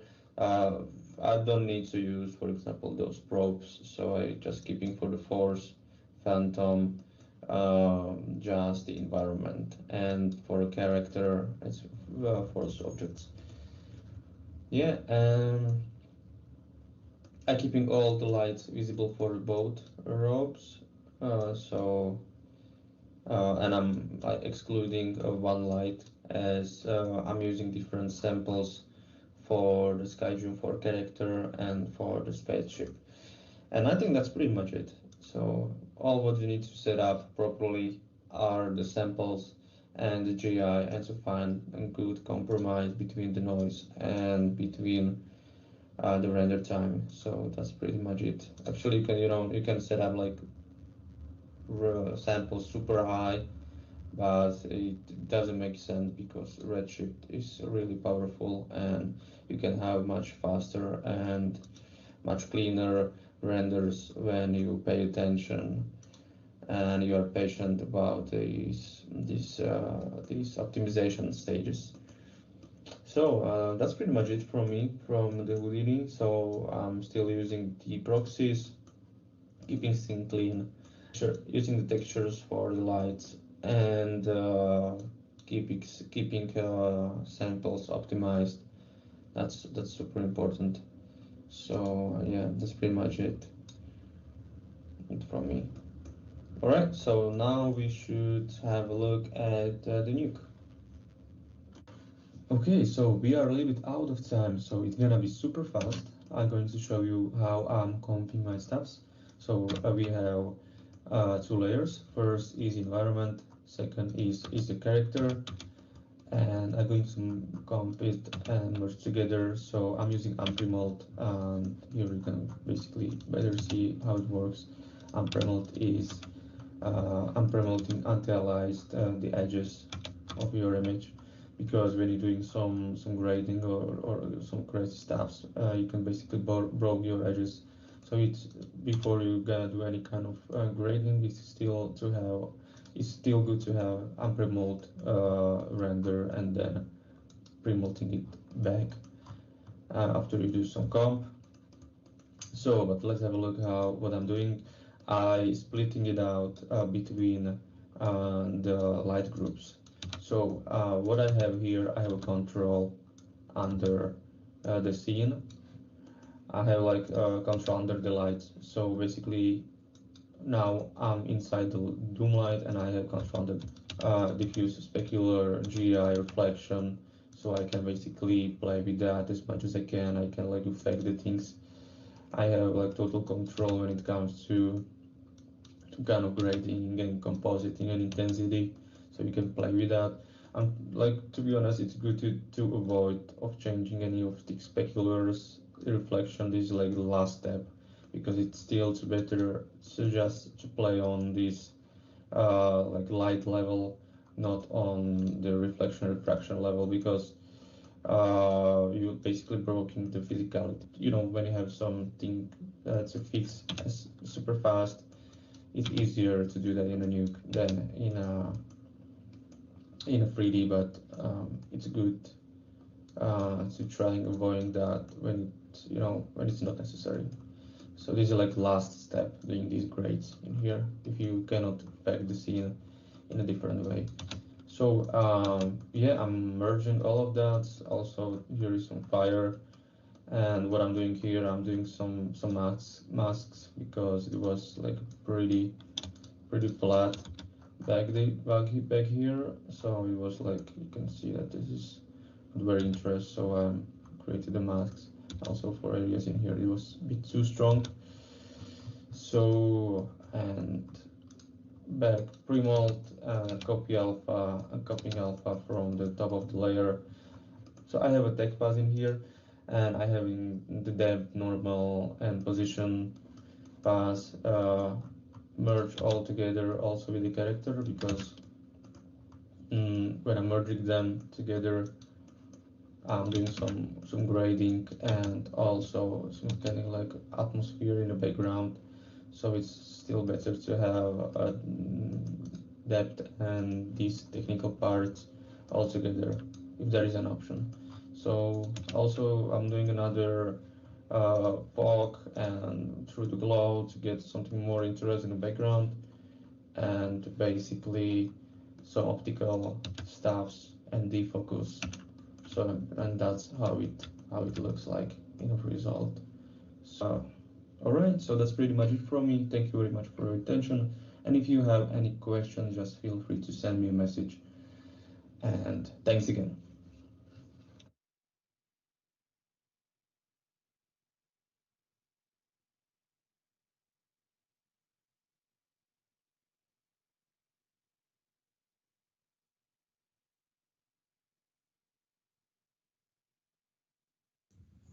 Okay, so it was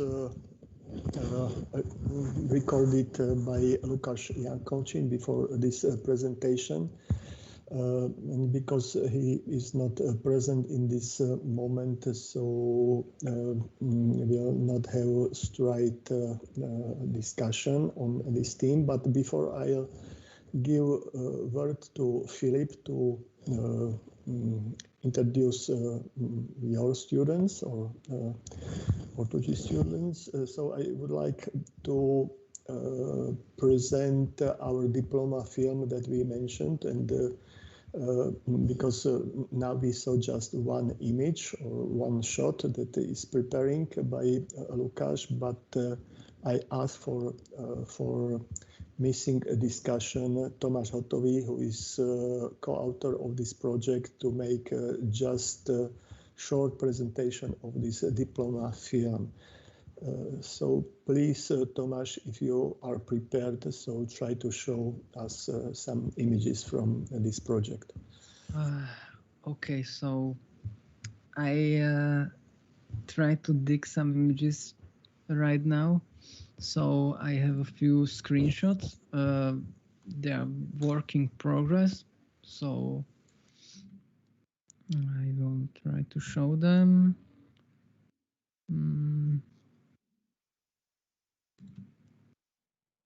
So we are making right now a variation of characters. This is something like our concept board look like. We have like a bunch of spare armors and other shapes. So we decided we will use them for like variations with little additions for warriors in our next scene. So we start creating these like concepts and reference boards, and there are other characters. So this was like a concept in ZBrush, and it started like this.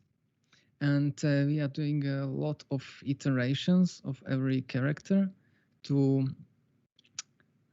make it suit the story and like culture they are from better. So this was like two fantasy and asymmetrical lines and so on. So we make it more clean and smooth to better fit their culture and like priest-like character. These are other concepts we are working on, and I will quickly grab. Here are some screenshots.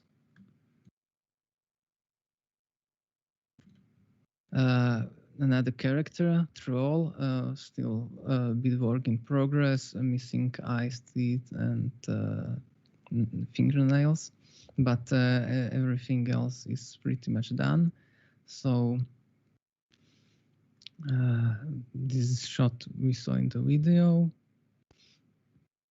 So we are like we are doing like small tests, a few frames or just one frame of the shot with characters for reference to see how lighting works and color palette. So we are doing some effects tests and scene tests, like wide shots, basically, with environment, some vehicles, spaceships. We was testing multiple variants of this texture, and we settled down for this. There will be a forest shot, so this was test of that one. There are some notes in it. Basically, it will look like something like this, with moving, pulsing energy through small crevices in the structure. So it's like flowing, gathering from the rocks inside. It's like powering their technology. What else I have here? On this. There are some other variants of the spaceship material. This one is more like dark and gritty and more aggressive with this like heat pattern. So the inspiration was meteorite iron. This dark one. I just grabbed some screenshot from our Discord, so it's small, but you can see it. Because we have a large Dropbox where we put everything. So we can work from home as a team. It's like our remote studio, basically, and everything is on Dropbox. But it's really large, so I don't have everything on my drive synchronized at the moment. So I can show everything.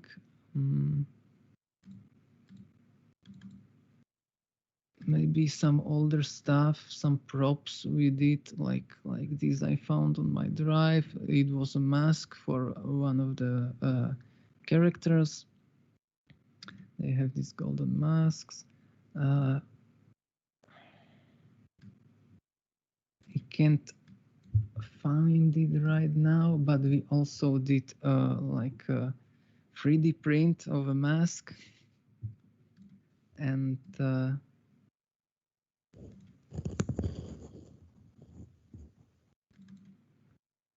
here are some shots from Animatic. Okay, okay. So we can imagine about props that you are working on still.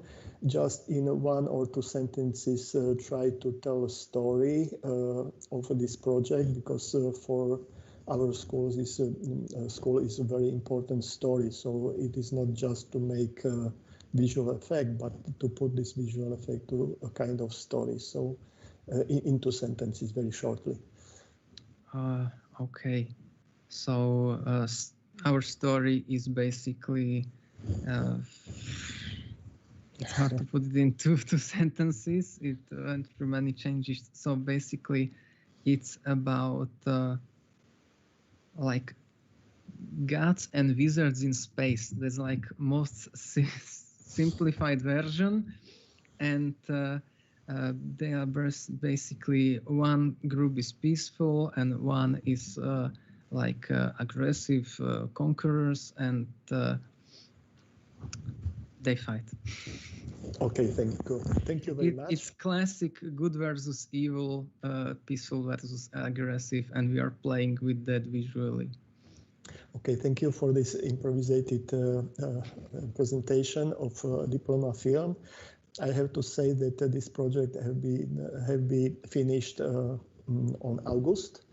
So on August, these two students will get magister diploma for this project.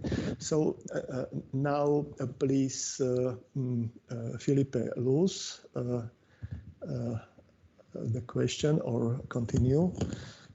A question, please. Thanks for this presentation right now. It's amazing work. And I wanted to know a little bit more about it. I already know that it's going to finish in August, but when it starts, the team members who are these two students or much more? Just to know a little bit more, because the work is impressive, the workflow, very well organized, the new composition, etc. But it's a lot of work and a lot of artistic practice there also. So can you tell me? Okay. So the idea came in their second class. So it means almost 4, maybe 5 years. And in the beginning, the script was maybe 30 or 40 pages. And because I'm interested about mainly storytelling, so I said it's impossible to for visual effects to make a 40 minutes long film. So it's absolutely unbelievable. But Lukáš Jankovčín didn't agree, and he started to develop this story and continue on this story. And every year he pushed this storytelling higher and higher. And now, in this moment, it will have probably 1 minute. Yes, from this original 45 minutes, 1 minute, because and during the development of this project, he covered with a lot of foreigner participants. I don't know exactly these countries. It could be said by Tomasz, probably clearer as me, but I think that some cooperator from Italy, some cooperators from, I don't know, Belgium, Germany, whatever, they wanted to shoot in Ostrava in Czech Republic on special occasions. So all these kinds of development of project, we as teachers just looked from a very safe situation and we commented it that something could be realized, something is very fantasy. In one moment he had probably 15 cooperator on this project all over probably the world, because in one moment Lukáš Jankovčín interrupted his studies and he went for professional experience to Canada. So he spent 1 year in Canada as professional in a professional studio. And then he returned back, and now he is 1 year with interruption of studies. And from these 15 people, it happened that in the end of this project, they are just 2. Yes, but it doesn't mean that they will not ask for help. For example, editor, it is a next member. He will ask for help, sound engineer. He will probably cover with a script writer about text, about voiceover that will be over this picture.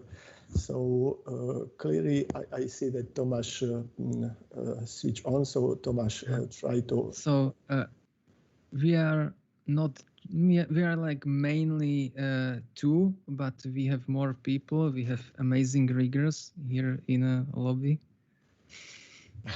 Shout out. And sculptors. So we are still like there are 1 or 2 people helping with models to get it in time. So it's a lot. Yeah. It looked like we can make like character 1 hole and something, it would be fine. And then this was a problem, time and everything. It was a lot. It's impressive, the work and the detail one. So it was in Canada in MPC or other company, because we have a MPC. Okay, we have a former student that is working there. I will contact him. It will be great. Okay, so great. Congrats for your work, and have good luck and lots of coffee, because you're gonna need it until August. Yes, well, probably your colleague wanted to ask, because we saw him by picture. Mr. Pedro, do you want to? No, it's not about question. Okay, so Felipe, it's your turn. Please introduce your students, and we will appreciate your presentation, and we love to discuss about it. Okay, so now it's time for, we have here 4 students for the 3rd year, the final year. Those is a very active group with a lot of. Pardon, can they switch camera to see them? Yes, probably one not, because he went to Rodrigo is already there. I don't know if Tomasz will be available, because he's recovering for a surgery. Your colleagues, Miguel, are you there? Miguel. Yes. Okay. And Tomasz, hope you are recovering well, Tomasz. And João is here. He's having some technical problems and doesn't have a computer right now. He's trying to get him by phone, but I don't think he'll be able to be here. Okay, so sorry about that, but as I was explained, this is a very active group with amazing work that they have been developing during these 3 years, with and a lot of participation in global game jams and other events. They already have been awarded in a PlayStation Talents, for instance, in Portugal event on a jam. Among the others. So they are a very interesting group because they have artists, game designers, programmings, and one is missing here today is João, that is a sound. I don't know if he plays violin, but he plays his games from background from our Conservatorium of Music, and he works a lot in games, but in this area of music. So I think they could present. I will just kindly ask if they have time in the end. They're gonna present something different that I never saw it. It's just it's more a workshop, a kind of masterclass. But at the end, if you have time, will be nice to show, for instance, the project that you are developing now for the final year, your game, probably that video that you presented for our teachers. If you have time, it will be nice for you to present the game and talk about your perspectives about game development. Okay? To be okay? It's not a bad surprise? No, okay. So have fun.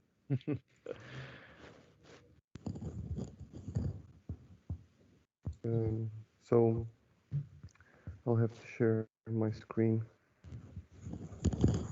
We have the presentation recorded, so we'll share it. We have cameras on the video, and we'll disable our cameras here.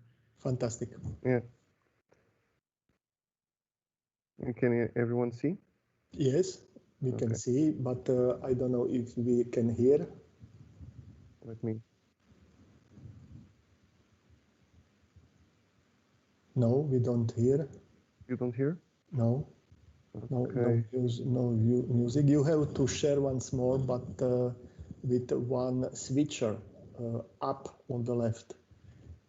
If you have switch off, share off, and then share on once more. Sorry, share. Okay, I stopped share sharing. Off, and now include system audio. Is that yes, it? Exactly. Okay. So. Hey everyone, in these 30 minutes, we were talking about. Can you hear now? Yes, but it was not very smooth. I hope it will be from sound better. Okay. If anything, please still.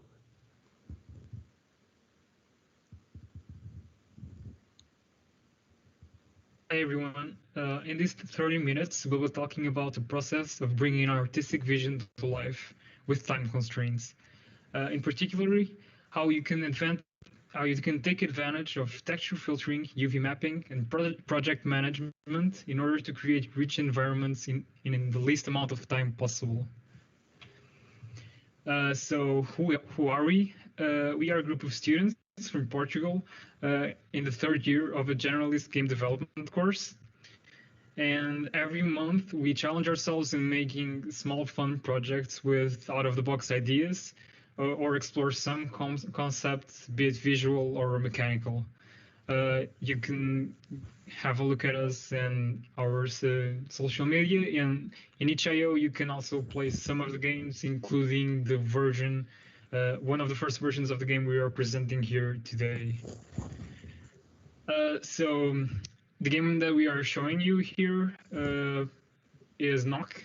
Knock is a colorful physics-based hidden object game that we made back in January as our global game jam entry for this year. And if you don't know what the game jam is, game jams are a game development community challenge where small teams of 2 to 4 people take on a theme and try to make a game in just 48 hours with that theme in mind. In the end of those 48 hours, everyone gets together, the different teams, and we all show our games and talk about them a bit. These 48 hours meant that we had to conceptualize, code, and create our game from scratch. And it is quite a rush of time, and it's really difficult sometimes. The first level of the knock is the kid's bedroom that you can see on the top right corner, and has over 40 unique items, so 3D models that we made specifically to fill that environment.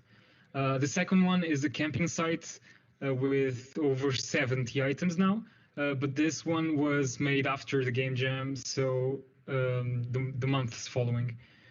We don't have much time to put into this project, so it still has some problems, but we maintain the efficiency that we had from the game jam. That's why we can now have 70 items on only one environment so easily.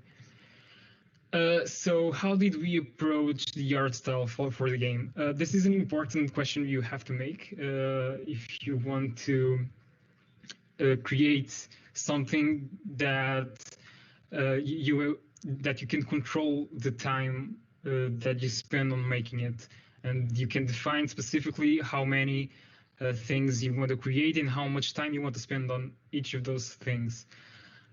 So a well-defined game design, especially for games that we're talking about here, is very important for this, because you have to know beforehand what you want your players to feel when they are playing your game.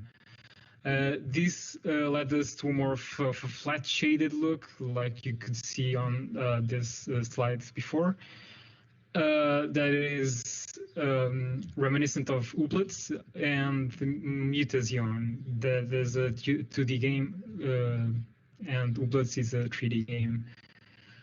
This art style had to be wholesome, simplistic, and most importantly, reproducible. So it was quick to make, besides the silhouetting, gray boxing, and creating the final asset. The thing that we took to heart on this was that having a clear picture of the final product gives a bigger goal to strive towards. So when you have a bigger goal, it's way easier to focus on it and to just strive for it at full speed. So the sound in Knock ends up following the same concept that we had for the art. And it's based on realistic sounds with a minimalistic complexity, with warm tones and dynamic support of the game. This is, we have some examples here for the dynamic sounds. I think it's the more maybe the concept that it's harder to grab. We have some audio cues that enter the game in specific moments, and it creates dynamic chords that fill in some empty spaces of audio that the game has. So here we have a guitar strum that happens when you find a specific object. This is just the guitar hitting. Some leaves.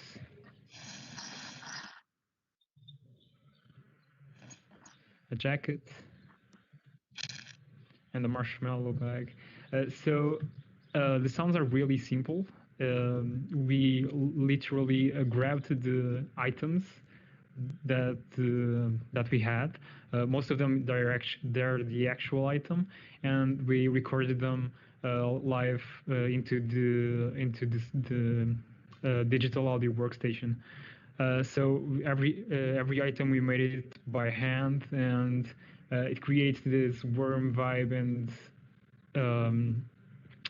puts the player inside the environment.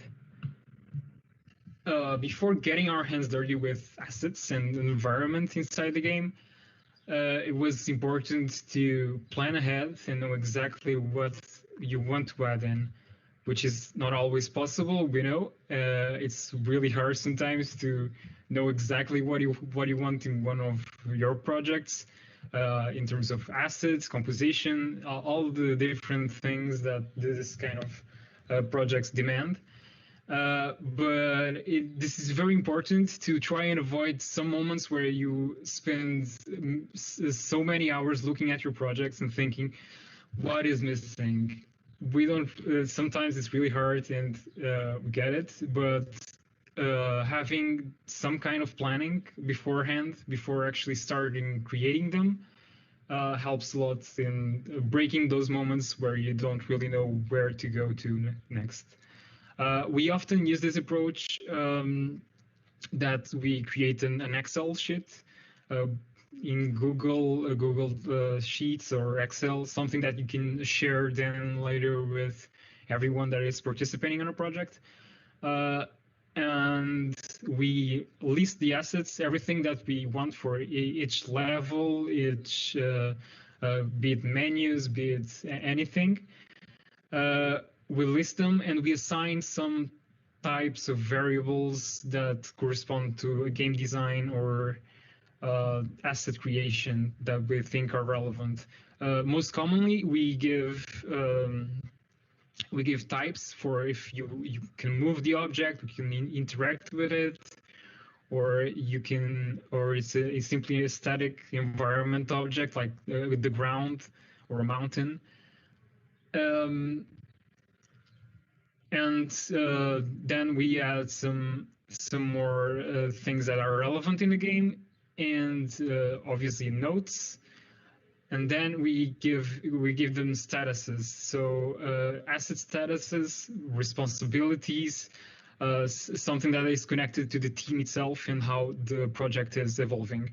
This gives a good perspective, especially if you give color codes in the sheet. It ends up giving some sense of accomplishment, not for the person that is completing the assets, but for everyone involved. In this sheet, it's very complete already. The models are all done, but as you can see, we have one here that is revision required. And you can instantly look at it and see there's something missing, and there's someone that has a responsibility that is working on it. So now let's talk about actually doing the assets.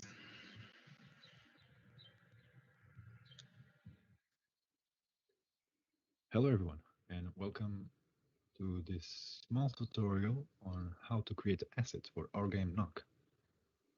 I will guide you through the entire process of creating it. We will be doing monitor screen. This one right here, roughly this one, like that, this one. But first, I'm going to show you how we achieved the texture trick. It's fairly simple.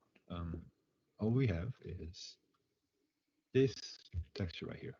It's 8x8 pixel wide. And it's literally pixels. You can paint the pixels. The trick here is the game engine. When we import it, we're telling it to upscale it to 2K using a resize algorithm named bilinear. What this will do is create a smooth gradient between the pixels, which when we UV unwrap the objects, it will capture those gradients. It's actually pretty useful when it creates fast, quick, and dirty assets. I'll show you right here what the end result is when we upscale it using bilinear. So we're gonna do the image and canvas size, and we resize it to 2K, so 248 by 148. All right, so scale the canvas up, zoom out a little bit. And now we're gonna pick our palette and scale it up with the canvas using bilinear interpolation. When we click OK, we'll see that it creates a smooth gradient between every pixel. And this is our UV mapping texture. This is what every object in the scene uses. It's actually pretty good when you just want to change a pixel. A single pixel changes the entire object of the scene.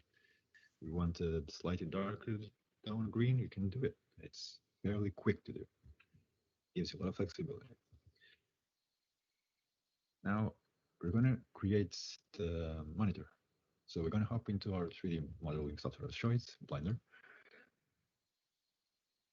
So here we are on Blender, and let's look at our reference one more time to know what we're dealing with.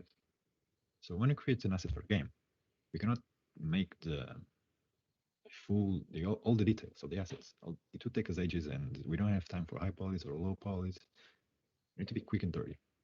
So what we're going to do is reduce this to this basic shapes, although this is a very complex object, but I'll do it all the same. So we have one shape right here, the monitor, and then I see another one down here, the stand. And what's going to happen is I'm going to do two separate objects that will be then joined in the end. So let's start. So here it is, the monitor. Do a bit of modeling. The wireframe is not very complex. Just keep it as simple as possible. It's not very true to the original. It has those pebbles in the sides, a little bit more thin, but can work with this. So now we have a model. What we do next? Next, we UV unwrap it, but with this technique, we cannot do a standard UV unwrapping. We need to have the texture first, not the other way around. So what we're going to do is weekly import that texture.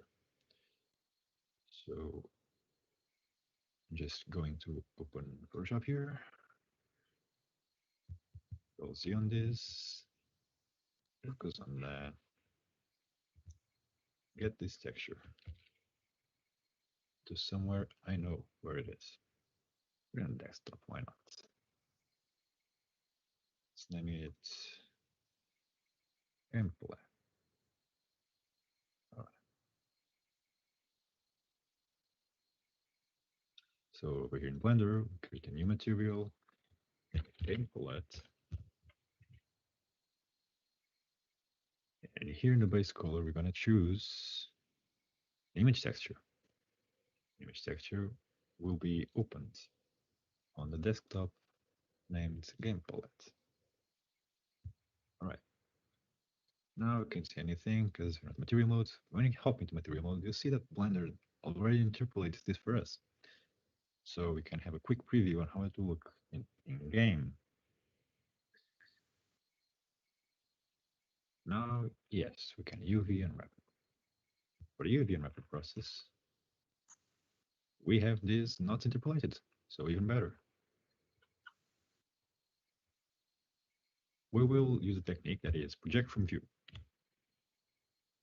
When I project from view, it will literally project from view. We get the screen here. Now, if we hide it and click L, which was linked, we can also project this from view. We have this the casing. We hide it and select the rest, and project from view. We have the rest.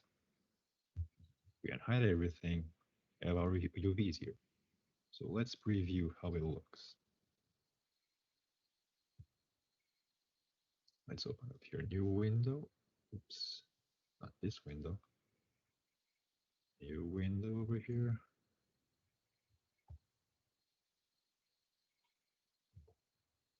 That does not show this. All right. So over here, you can preview what we're doing. So we want the screen to be like a green, showing a landscape. So we're going to scale it over here. Split up. It shows that smooth green transition. The casing needs to be like a metallic one. Yeah, plastic, metallic.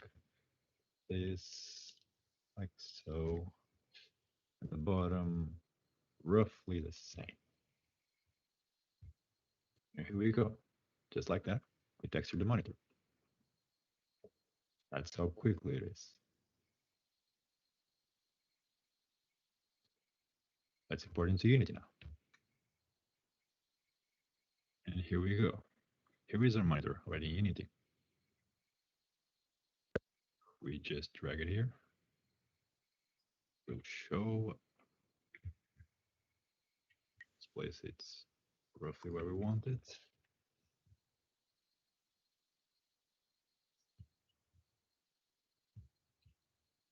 There's some flip normals over there, but I'm not worried about that right now.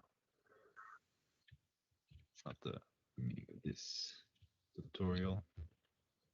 Need to push this to the side, make some room for it.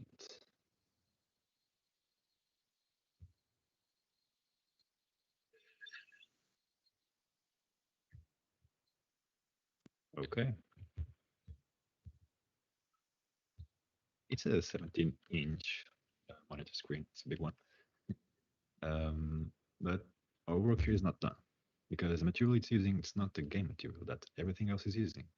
So we actually need to remap it directly into the materials tab in the inspector in Unity. So over here, game palette, we have to choose the correct one, which is 3. Then one of them is this one. So we actually need to delete this one so it doesn't show up there, confuses.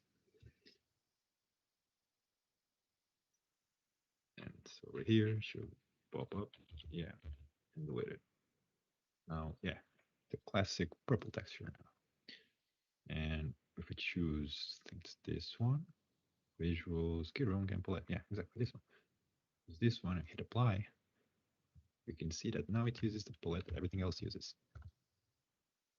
And like that, ignoring the flip normals on the support, but let's not worry about that. We have the asset created, just like that. And the cool thing about this is that if you want to quickly change the texture, you can. So if you hook up the texture from another level of ours, the multi-forest, like grab its palette and hook it up here, everything else changes because the palette will be used. Every object has the same UV unwrapping. And we can create some cool effects with it. Some downsides of using this is that the baking process will not go as smoothly because there are always overlapping UVs, and when you bake it, well, it will overlap the bake. And some UVs are scaled up to 0, so you can the gradient straight up, verticals, perfect vertical gradient, and that way we cannot bake. That's the only downside of this. And so, thank you for your time, and let's proceed with the presentation.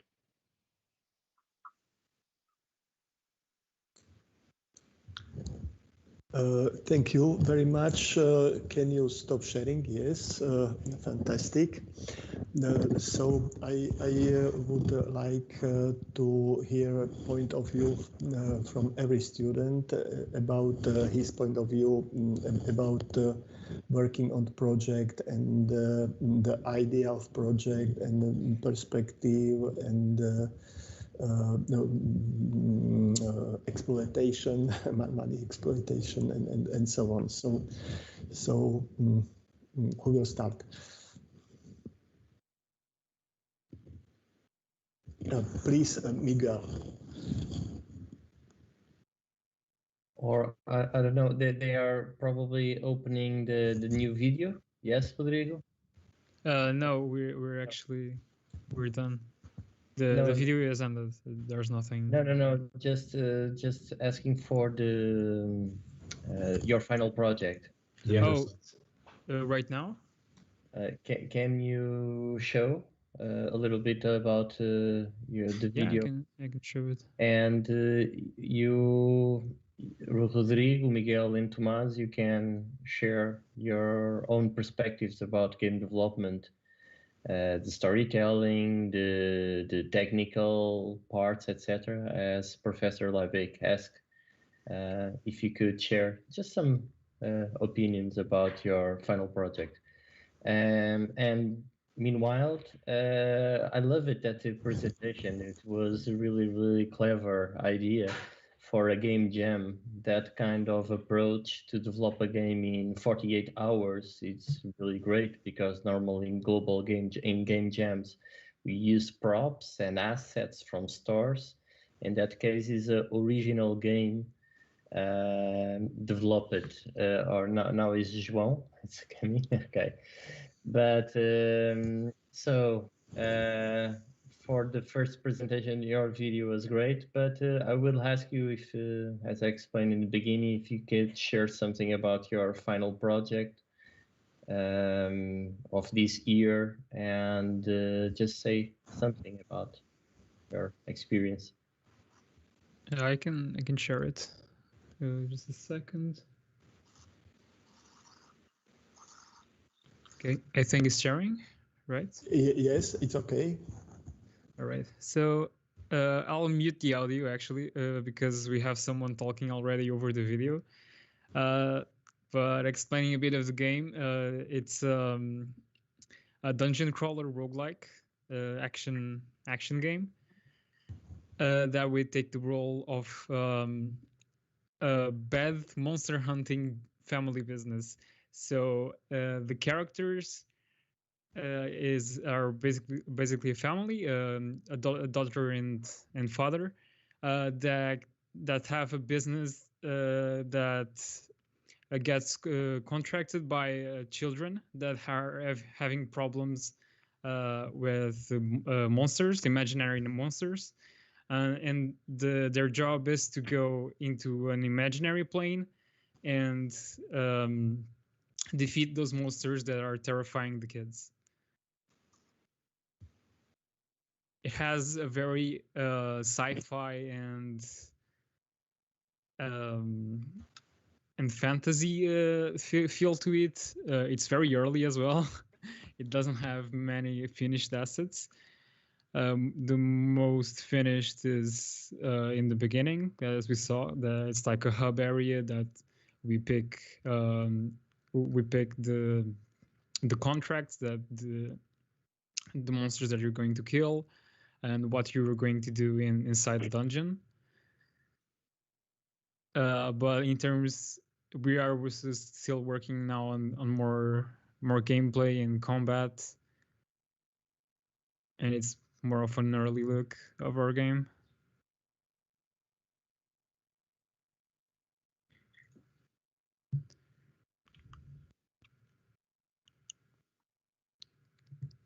Can you hear me now? I just realized I didn't have the microphone plugged in. Yes, we can. Okay. So talking a bit about the art style, we wanted to capture the feeling of imagination when the imagination of kids when they say this stuff they see in the dark and they're afraid of. That's why one of the creatures that's barely almost finished, the melee ones. They have like various variations. If you can show them. Like yeah, like these ones. They have various variations. Those were similar. That's our goal for all the enemies, especially the boss one. This is a very early place. This was supposed to be an underwater realm. In the next build, it'll be a cloud kingdom, a forest cloud kingdom, covered by cardboard boxes, and the boss will be a cardboard monster. So we want to the boss of the level. We want to always represent the bigger scope of the stage, and that's about it. We never want a realistic look on anything, just always stylized.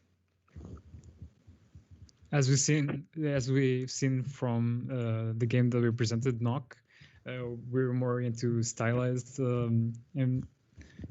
games and environments. So we're focusing more on getting that right instead of creating some realistic game. Okay, so I prefer to hear everybody separately. Now we saw your presentation of a game, but we would like to introduce you us with your voice and your opinions. So please, Miguel, start to talk about your part of job on this common project. As in the group, I basically am in charge of the design of the game. And we always, of course, we have meetings, and I'm not messing around, but I'm in charge with getting the papers, all the documents aligned with our project. So, for example, the Excel that Mir showed, that's one of the tools we use in our projects to create, to organize ourselves and have a smooth production. And besides that, I also, not in Knock, but for example, the game we showed right now, on their side, I'm planning the artificial intelligence. So those movements, interactions, it's on me. And as well, I'm in charge. I basically deal with the image of the project. So trailers, screenshots. If the need for cinematics, I'll design them and film them in the engine. So that's basically my part in the group. And in NOC, I'm more of the media manager, so the image department, than designing. But on the other game, the other side, I'm the rest of the things I said. Basically. Okay, thank you very much. Yes, I like it. Rodrigo, please. So I work mainly as a programmer in the games, but I also have a technical artist vein that I like to practice on the projects. I usually try to work with notes and materials to try to get the games to look like we wanted, since it's still in our imagination. For Knock, we had some, for example, we had some time in the beginning that we didn't know how to make that UV trick that Tomasz was showing. So I tried to make some materials that would replicate it, the gradients, but it didn't work out so well. So we found out this way that we just distort UVs and get that look. But in the projects, I mainly program systems and I work as a technical artist. Okay, and which school you finished as secondary? It was some technical school, as if you are a programmer now, or art school? It was science. We have like a general science course in our secondary, so it was that. Okay, so your classes are mixed. It means artists and programmers together in one group. Yes, in university we have that mixed philosophy more. That we both programmers and artists have to take the art classes and the programmer classes, so everyone knows a bit of everything and knows what everyone in the group is doing. Very good. I like this answer very much, because it is a discussion now in my or our department of game design. If they have specialized in the beginning, or if they have to know almost everything and just a bit from everything. But it is a very big question also for us. Thomas, I would ask you, you presented as asset manager or tell. So the question is why the idea is mostly stylized. Why the reality is not interesting for you? I understand that it is decision, and now you went just in one direction, but it is because this GEM project, or it is a whole life decision? I'm sorry, I didn't quite understand what was the question. If you could repeat. The question, reality versus stylization. It means the stylization of assets. Yes. Okay. So we choose that because usually when we're making a game, we are on time constraints, and for making realistic-looking assets, it takes time. It takes high polys, takes low polys, and for this short period of time that we have to create a large amount of assets, we have to be smart about it, and that's why we came up with these stylized looks. Especially for NOC, that's a super fast way to do them. But on the underside, it takes quite longer. It already involves high polys, but we use procedural texturing tools to texture the asset, so it's not as complicated as it would be to be a totally realistic looking asset. Okay, so in future, do you think that you will try also realistic looking assets or environment also? Surely. I just need to find the time for it. Okay, great. Thank you. Bernardo, something about you? Hello? Hello? Yeah, I usually make sounds, and also I implement the sounds I make. And most of the times I spend making music for the games. And once I'm finished with making music and the sounds, I usually help out with other tasks like making 3D models and stuff. Yeah, and in our group, we usually all make the design of the game. We all throw ideas, so yeah. I also use Fmod to implement the sounds in the game, and to me, they always sound dynamic because of that. Yeah.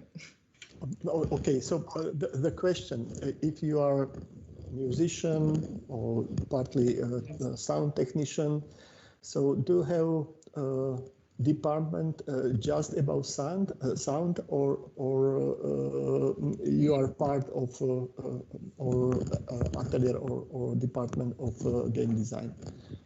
No, I'm in the same classes as them, but we had one sound class, and the rest I just learned all by myself because that's what I like to do. Okay, fantastic. And you finish conservatory or some musician school before you started to study? I had some music classes when I was younger, but nothing very big. Just a couple of years in a jazz school. Okay, and do you plan to interest more about games or technique of games, or you care just about sound, nothing else? I like pretty much everything, but what I want to do in the future is just make sound and music for games.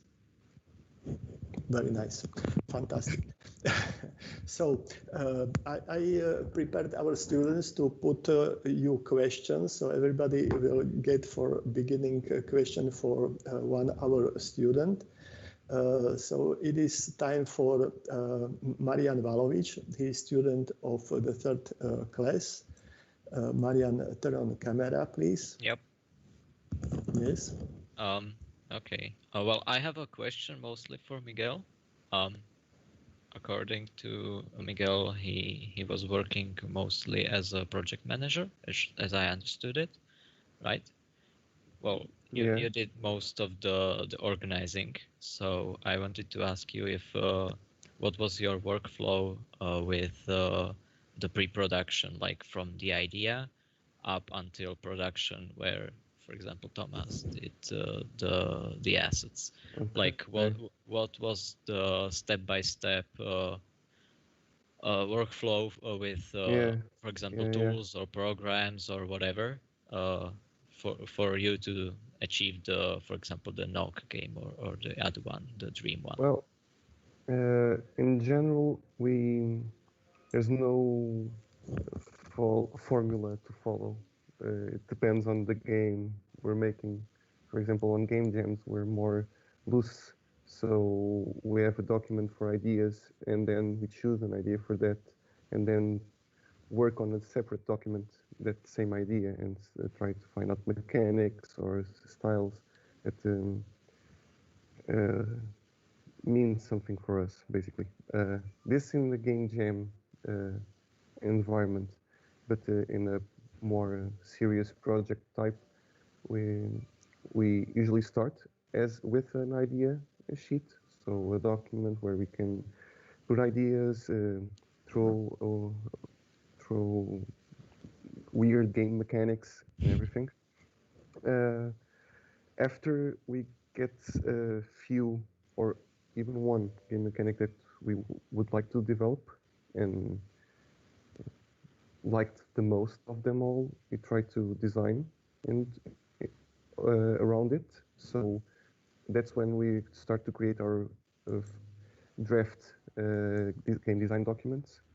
So structure everything. So if this is a game mechanic, how will it work? What with what will it interact with? All those details, even if it's for one, so we get the most out of it. After that, we basically use Microsoft Word or Excel. So Word for the game design document, Excel for the asset lists, and these design variables. For example, one of the documents that we use, and it's a bit like Rodrigo showed, but a bit different, is where we have different Excel sheets, and that each one talks about the category of entity. So, for example, in one we can talk about the player entity. The next one will talk about the enemies entity and what types of enemies there exist, what type of mechanics can there be. So that's how we organize ourselves. And in terms of dates, for example, nowadays we're using ClickUp, so it's it has a free option online, and we basically throw tasks that we know we must have complete until the end of the project. And then we separate those tasks by sprints. I don't know if you know Scrum, the methodology. So basically Scrum, really summed up, is where you take a whole project. So if it takes 6 months to do, you separate those into phases and then separate those even more into sprints that usually take a week or two to complete.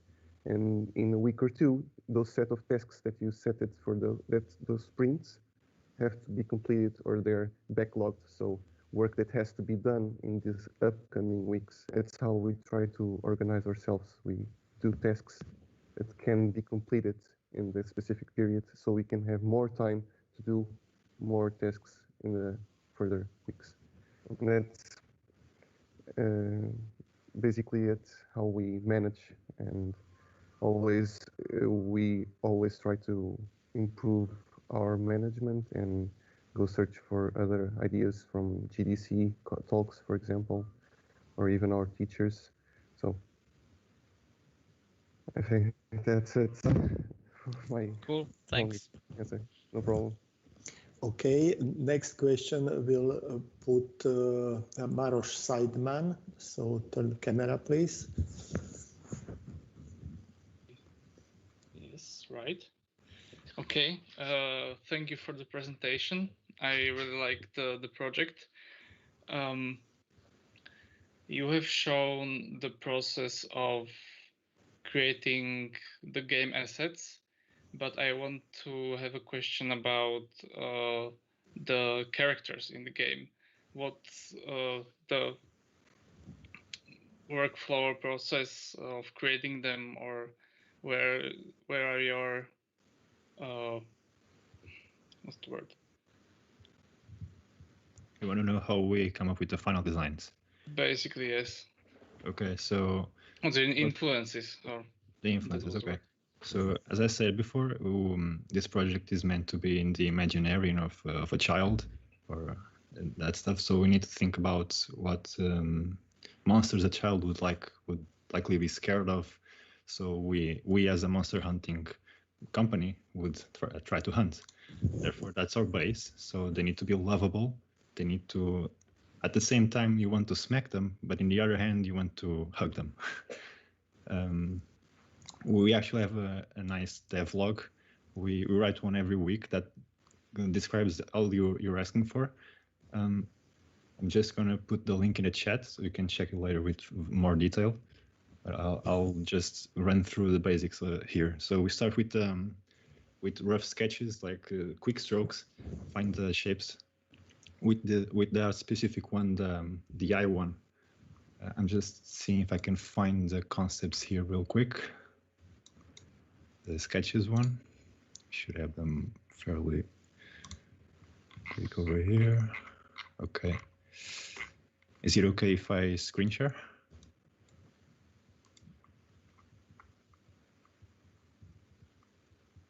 I'll assume so. Share content. Screen one. Okay. So you're seeing my screen, right? Yes, it's okay. So this one over here was the concepts for the first monster with the aid of my girlfriend. She helped me conceptualize the creature. As you can see, we tried to focus on the body. Like you had to be able to see it from afar. It has to be a bulky one. It'll be punching you in the face. So it also needs to have a big weakness. So we thought about having a big eye would be a big weakness for it. So you can see that you can hurt him. So we chose this one right here, as you can see, the small one. Then we iterated over it, created more refined looks for it and the variations. And after that, we proceeded to the 3D modeling part. This is the low poly one. I don't think I have only the high polys, but we also made a high poly version so you can make the details in. And then the texturing part, which is a stylized look again. This was mostly hand painted mixed with procedural tools. And then the rigging parts, the animations are not finished yet, but the rig is there, the blockout animations are there. That's basically it. And then in game, we have the variations and programmatically with the high level programming, I dynamically change the looks of him by disabling and enabled pieces. Okay, great, thank you. I'll put in the chat that link that I was talking about. Okay, thank you. Next question will give Kevin Shimko, student of the 3rd class. Yes, do you hear me? Yes, we can hear you. Okay, so I have a question for Rodrigo. Do you have any special tricks or tips for beginners, artists, game designers, or something else? What are your opinion?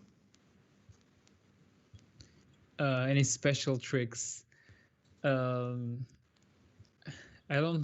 can't really think of any right now, but some things that I use very often are just probably the Blender community actually has some really good stuff on the forum that that you can easily transpose to game engines and other softwares. I personally write the shaders, so I use nodes, but I write the shader on HLSL for Unity. So that really helps a lot, having the Blender nodes that are simple to read, in my opinion, are one of the most simpler nodes to read, to then translate those materials into a game engine that doesn't support directly the procedural materials. That's a tip that I think it's good. You don't have to focus. Personally, I don't focus on trying to find the resources or some information for something specific. I usually tend to find what I want on some software that I wasn't expecting, or something maybe offside, and then I transpose that knowledge into what I'm working in. I think it's a really good thing to broaden the horizons a bit, and focusing on learning the concepts behind, or that can be done differently on somewhere else, and then transpose it into what you're working. I don't know if that answered the question much, but thank you. Okay, and next question, Patrick Mariniak. Hello, can everyone hear me? Yes. Okay, cool. So my colleagues asked the most important questions, I think, and I have one more question, because most of our students are focused on VFX. We don't have so much experience with game engines, mostly with Unreal Engine. So I was thinking if you are working in Unreal Engine too, sometimes. We have actually, I can answer this. We have a workshop actually recently about Unreal Engine. We usually just work in Unity. We don't work much in Unreal. So if someone in our course is interested, we can go and use it, but it's not usually a focus. But we don't have as much practice in Unreal than we have in Unity or maybe other engines. So Unity is the perfect for what you need to do. Unity, I personally enjoy Unity more for stylized looks. For example, it's Unreal has a lot of bloat for realistic.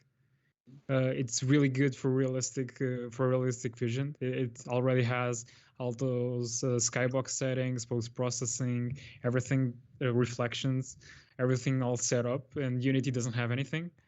It's a very blank slate.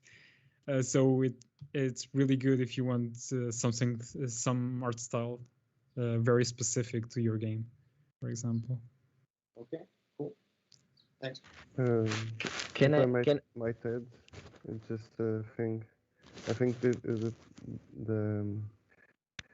one of the reasons that we use Unity as well is like a bit like Rodrigo said, it's bare bones. It's all the things that come in Unity are basic. If you want something more, you have to do it.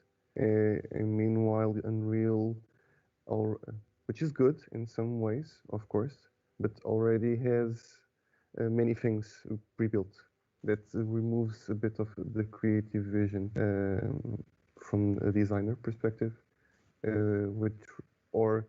And if you want to change the vision they impose on you, you have to take the long route, while in Unity might be just this, of course, because we learn especially C#, and really C++, so there's a barrier there as well that we have to transpose, and that's it. Can I say something? Because, Patrick, this is a good question, and there's a larger discussion also in universities. For instance, there are other universities. There are another one with games in Lisbon that is only programming oriented. So in this case is C++, etc. But there are other close to Lisbon that mix a lot, use much more Unreal. In our case, we are now working a little bit more on Unreal because we are connecting lines with the Department of Film. we're gonna create now a volumetric cinema department. And at this moment right now, if you work in Houdini and Unreal, you get a job in many countries. Those are the two requests areas in this entertainment area. But our course we started 10 years ago was just for games, and start to learn how to teach games and how to develop games in a country like us that in Portugal is not a monopoly of game producers or stuff like that. Now it's raising a lot the number of companies, but it's not even compared with the Nordic countries or England or United States, of course. So we decided to use Unity, just one platform, but now we're going to change and we're going to use in two subjects for the next year, and we have to hire a new teacher just to teach Unreal, but to connect to the immersive applications, VR applications, and volumetric cinema. In the game core, game design subjects, game programming, we'll continue to use Unity. But as I said, there's different approaches, and if you are working in Unreal, you're perfectly fine. You have to be an artist and to create fantastic stories through games and experience through games.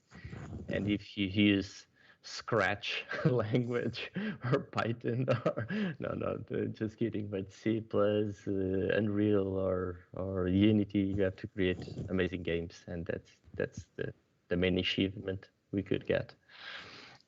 Thank you. Okay, thank you. My question is if somebody want to put some more questions. In the case not, so I would want to ask Philip about funding of this project and about how what is the support from school about your project. It's probably a very great question for every school. Microphone, Philip. Sorry, which type of fund for? About money. If this project, for example, got any euro for realization? No, at this moment in our film department, there are some courses that they receive some money to get support for film. For instance, they have to hire actors, etc. So they have a small budget, but they have budget to deal with. In games, until now, we didn't have any kind of support for the final projects. We only support some travels and exhibitions and other activities that happens in the past. So, for instance, when they want to present their games in events, in some special events, we rent the spaces and they could be there. But in the last 2 years was bad with COVID, but normally they have a space to present their games. And when they need to travel for a game festival that happens in the past, so we took care of that expenses, if they are in representation of the university, of course. And besides, until this moment, is that the next steps we are working now, and with the new master in games that is finally approved, we received the information today. We have to try to boost incubators. At this moment, Portugal is rising the number of they need seniors to work on games, and in Portugal we don't have enough seniors. So most of these students that finish, the brilliant ones, starts working in companies, but the others have some struggle. So we have to get some funds to create some kind of incubators for them to develop So, and we give them the support in the summertime. For instance, they want to be there working and developing games. We help with that. Oh, the only support we have extra is for Erasmus, but of course this is the same in university. It's another money. Yeah. Okay, it is very similar to our school, even if our students can get some little money for third year for their diploma films and for bachelor projects.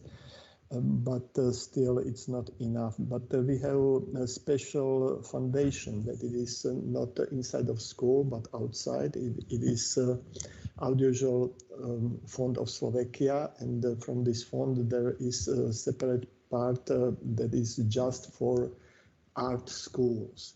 So it's a very not bad budget. It's about 50,000 euro for 1 year for all art school, and they share this money for all important project, not little project, but so yearly I count that it is supported about 13 or 15 project, but mainly cinematographic. It means for directors and all professionals that participate on this. So we have it called ICA. I don't know exactly the value. I know our university receives every year from ICA is institution from audiovisual and film, the national one. And they receive money, but as I said, it's mainly for film productions, animation productions, and others that need arts, etc., that need special props and stuff like that. In games, unfortunately, they are more digitally, so they, until now, they didn't have any project that have required some extra support. Okay, so if some students have some more question of this subject of comparing our two schools, so it is time for this question. I cannot shut my mouth, sorry. But in your school, you have 3 years plus 2, the master on. Exactly? I didn't understand well. Can you repeat? Sorry, the course that you have VFX in your department, VFX, you have students until master degree with 5 years. Yes. So all of them follow the 5 years of study. Okay. Yes, if they want, because some station is after the 3rd year of studies, and they have to make new admissions, new exams, and teacher will decide if they really did a good job, and they say yes, we accept them, and they can continue next 2 years for master degree.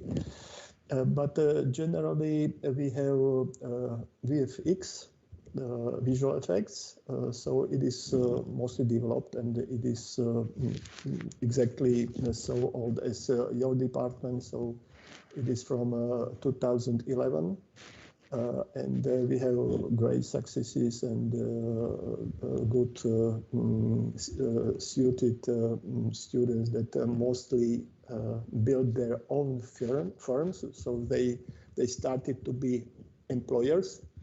For example, our student after finishing our department started to employ 17 people. Great, so 17 people, it's a great company. Right. It's absurd. So I have several examples, but generally there is never so high level that cannot be higher. And the most important for our students is communication, to get to highest levels of world business, and to make these big deals, not little deals, but big deals, I hope. And then our school will be successful if we shall have some kind of students. But regarding Department of Game Design, we are just starting. So we have first class, and we accepted 9 students for first class next year. So in first class, now we have 2 students, and for next year we'll have 9 new, and I think that it will be a great generation, just looking on exams, what they could do during 3 hours during exams. So it's amazing for me, and it's a really new generation that there is formatting now in this moment in Slovakia. Yeah, great. Yes, so I would ask Filipe to conclude this today's session, and then we'll finish our meeting. Okay, so thank you very much. I'm amazed with the works that you presented today, which was really, really inspiring. I saw some comments from our students in Discord that they love the presentation from your students. So it was really, really nice. So amazing work. So I'm totally sure that you are doing an amazing job in that university. And I hope sincerely that these amazing talents that I saw today, and the others, of course, could succeed in the near future. And it's a fantastic generation with fantastic tools, and we know that we are not in the best time ever right now, but I'm totally sure that it's a good opportunity to share your portfolios, share, and send a lot of portfolios to the big companies, to MPC in Canada or Molinaire in London, wherever. And I hope that our countries will develop more these areas. We are doing our efforts in the universities to create knowledge in that area, and we hope that the governments create also busting the companies, helping the companies to hire more people, because we have a lot of talents in our countries, and it's a pity that they have to leave to others to succeed in their dreams. So thank you for your representations, and I hope to see some of you tomorrow, probably. Yes, but before we will take a last movement with closing our camera, so I want to switch everybody who is in this moment on our presentation. So turn on your cameras.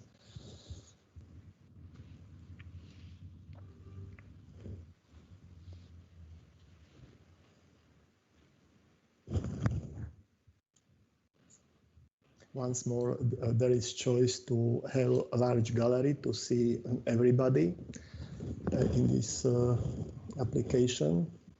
So now I see approximately 20 faces. It's great. I allow this situation. I think that it was very, very successful session.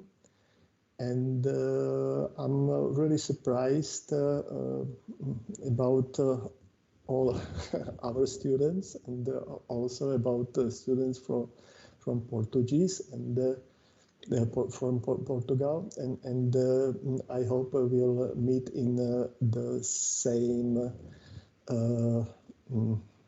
constellation tomorrow when we'll start at 2 o'clock with professional speakers, and technically we'll meet at 13:30, but this conference will start at 2 o'clock.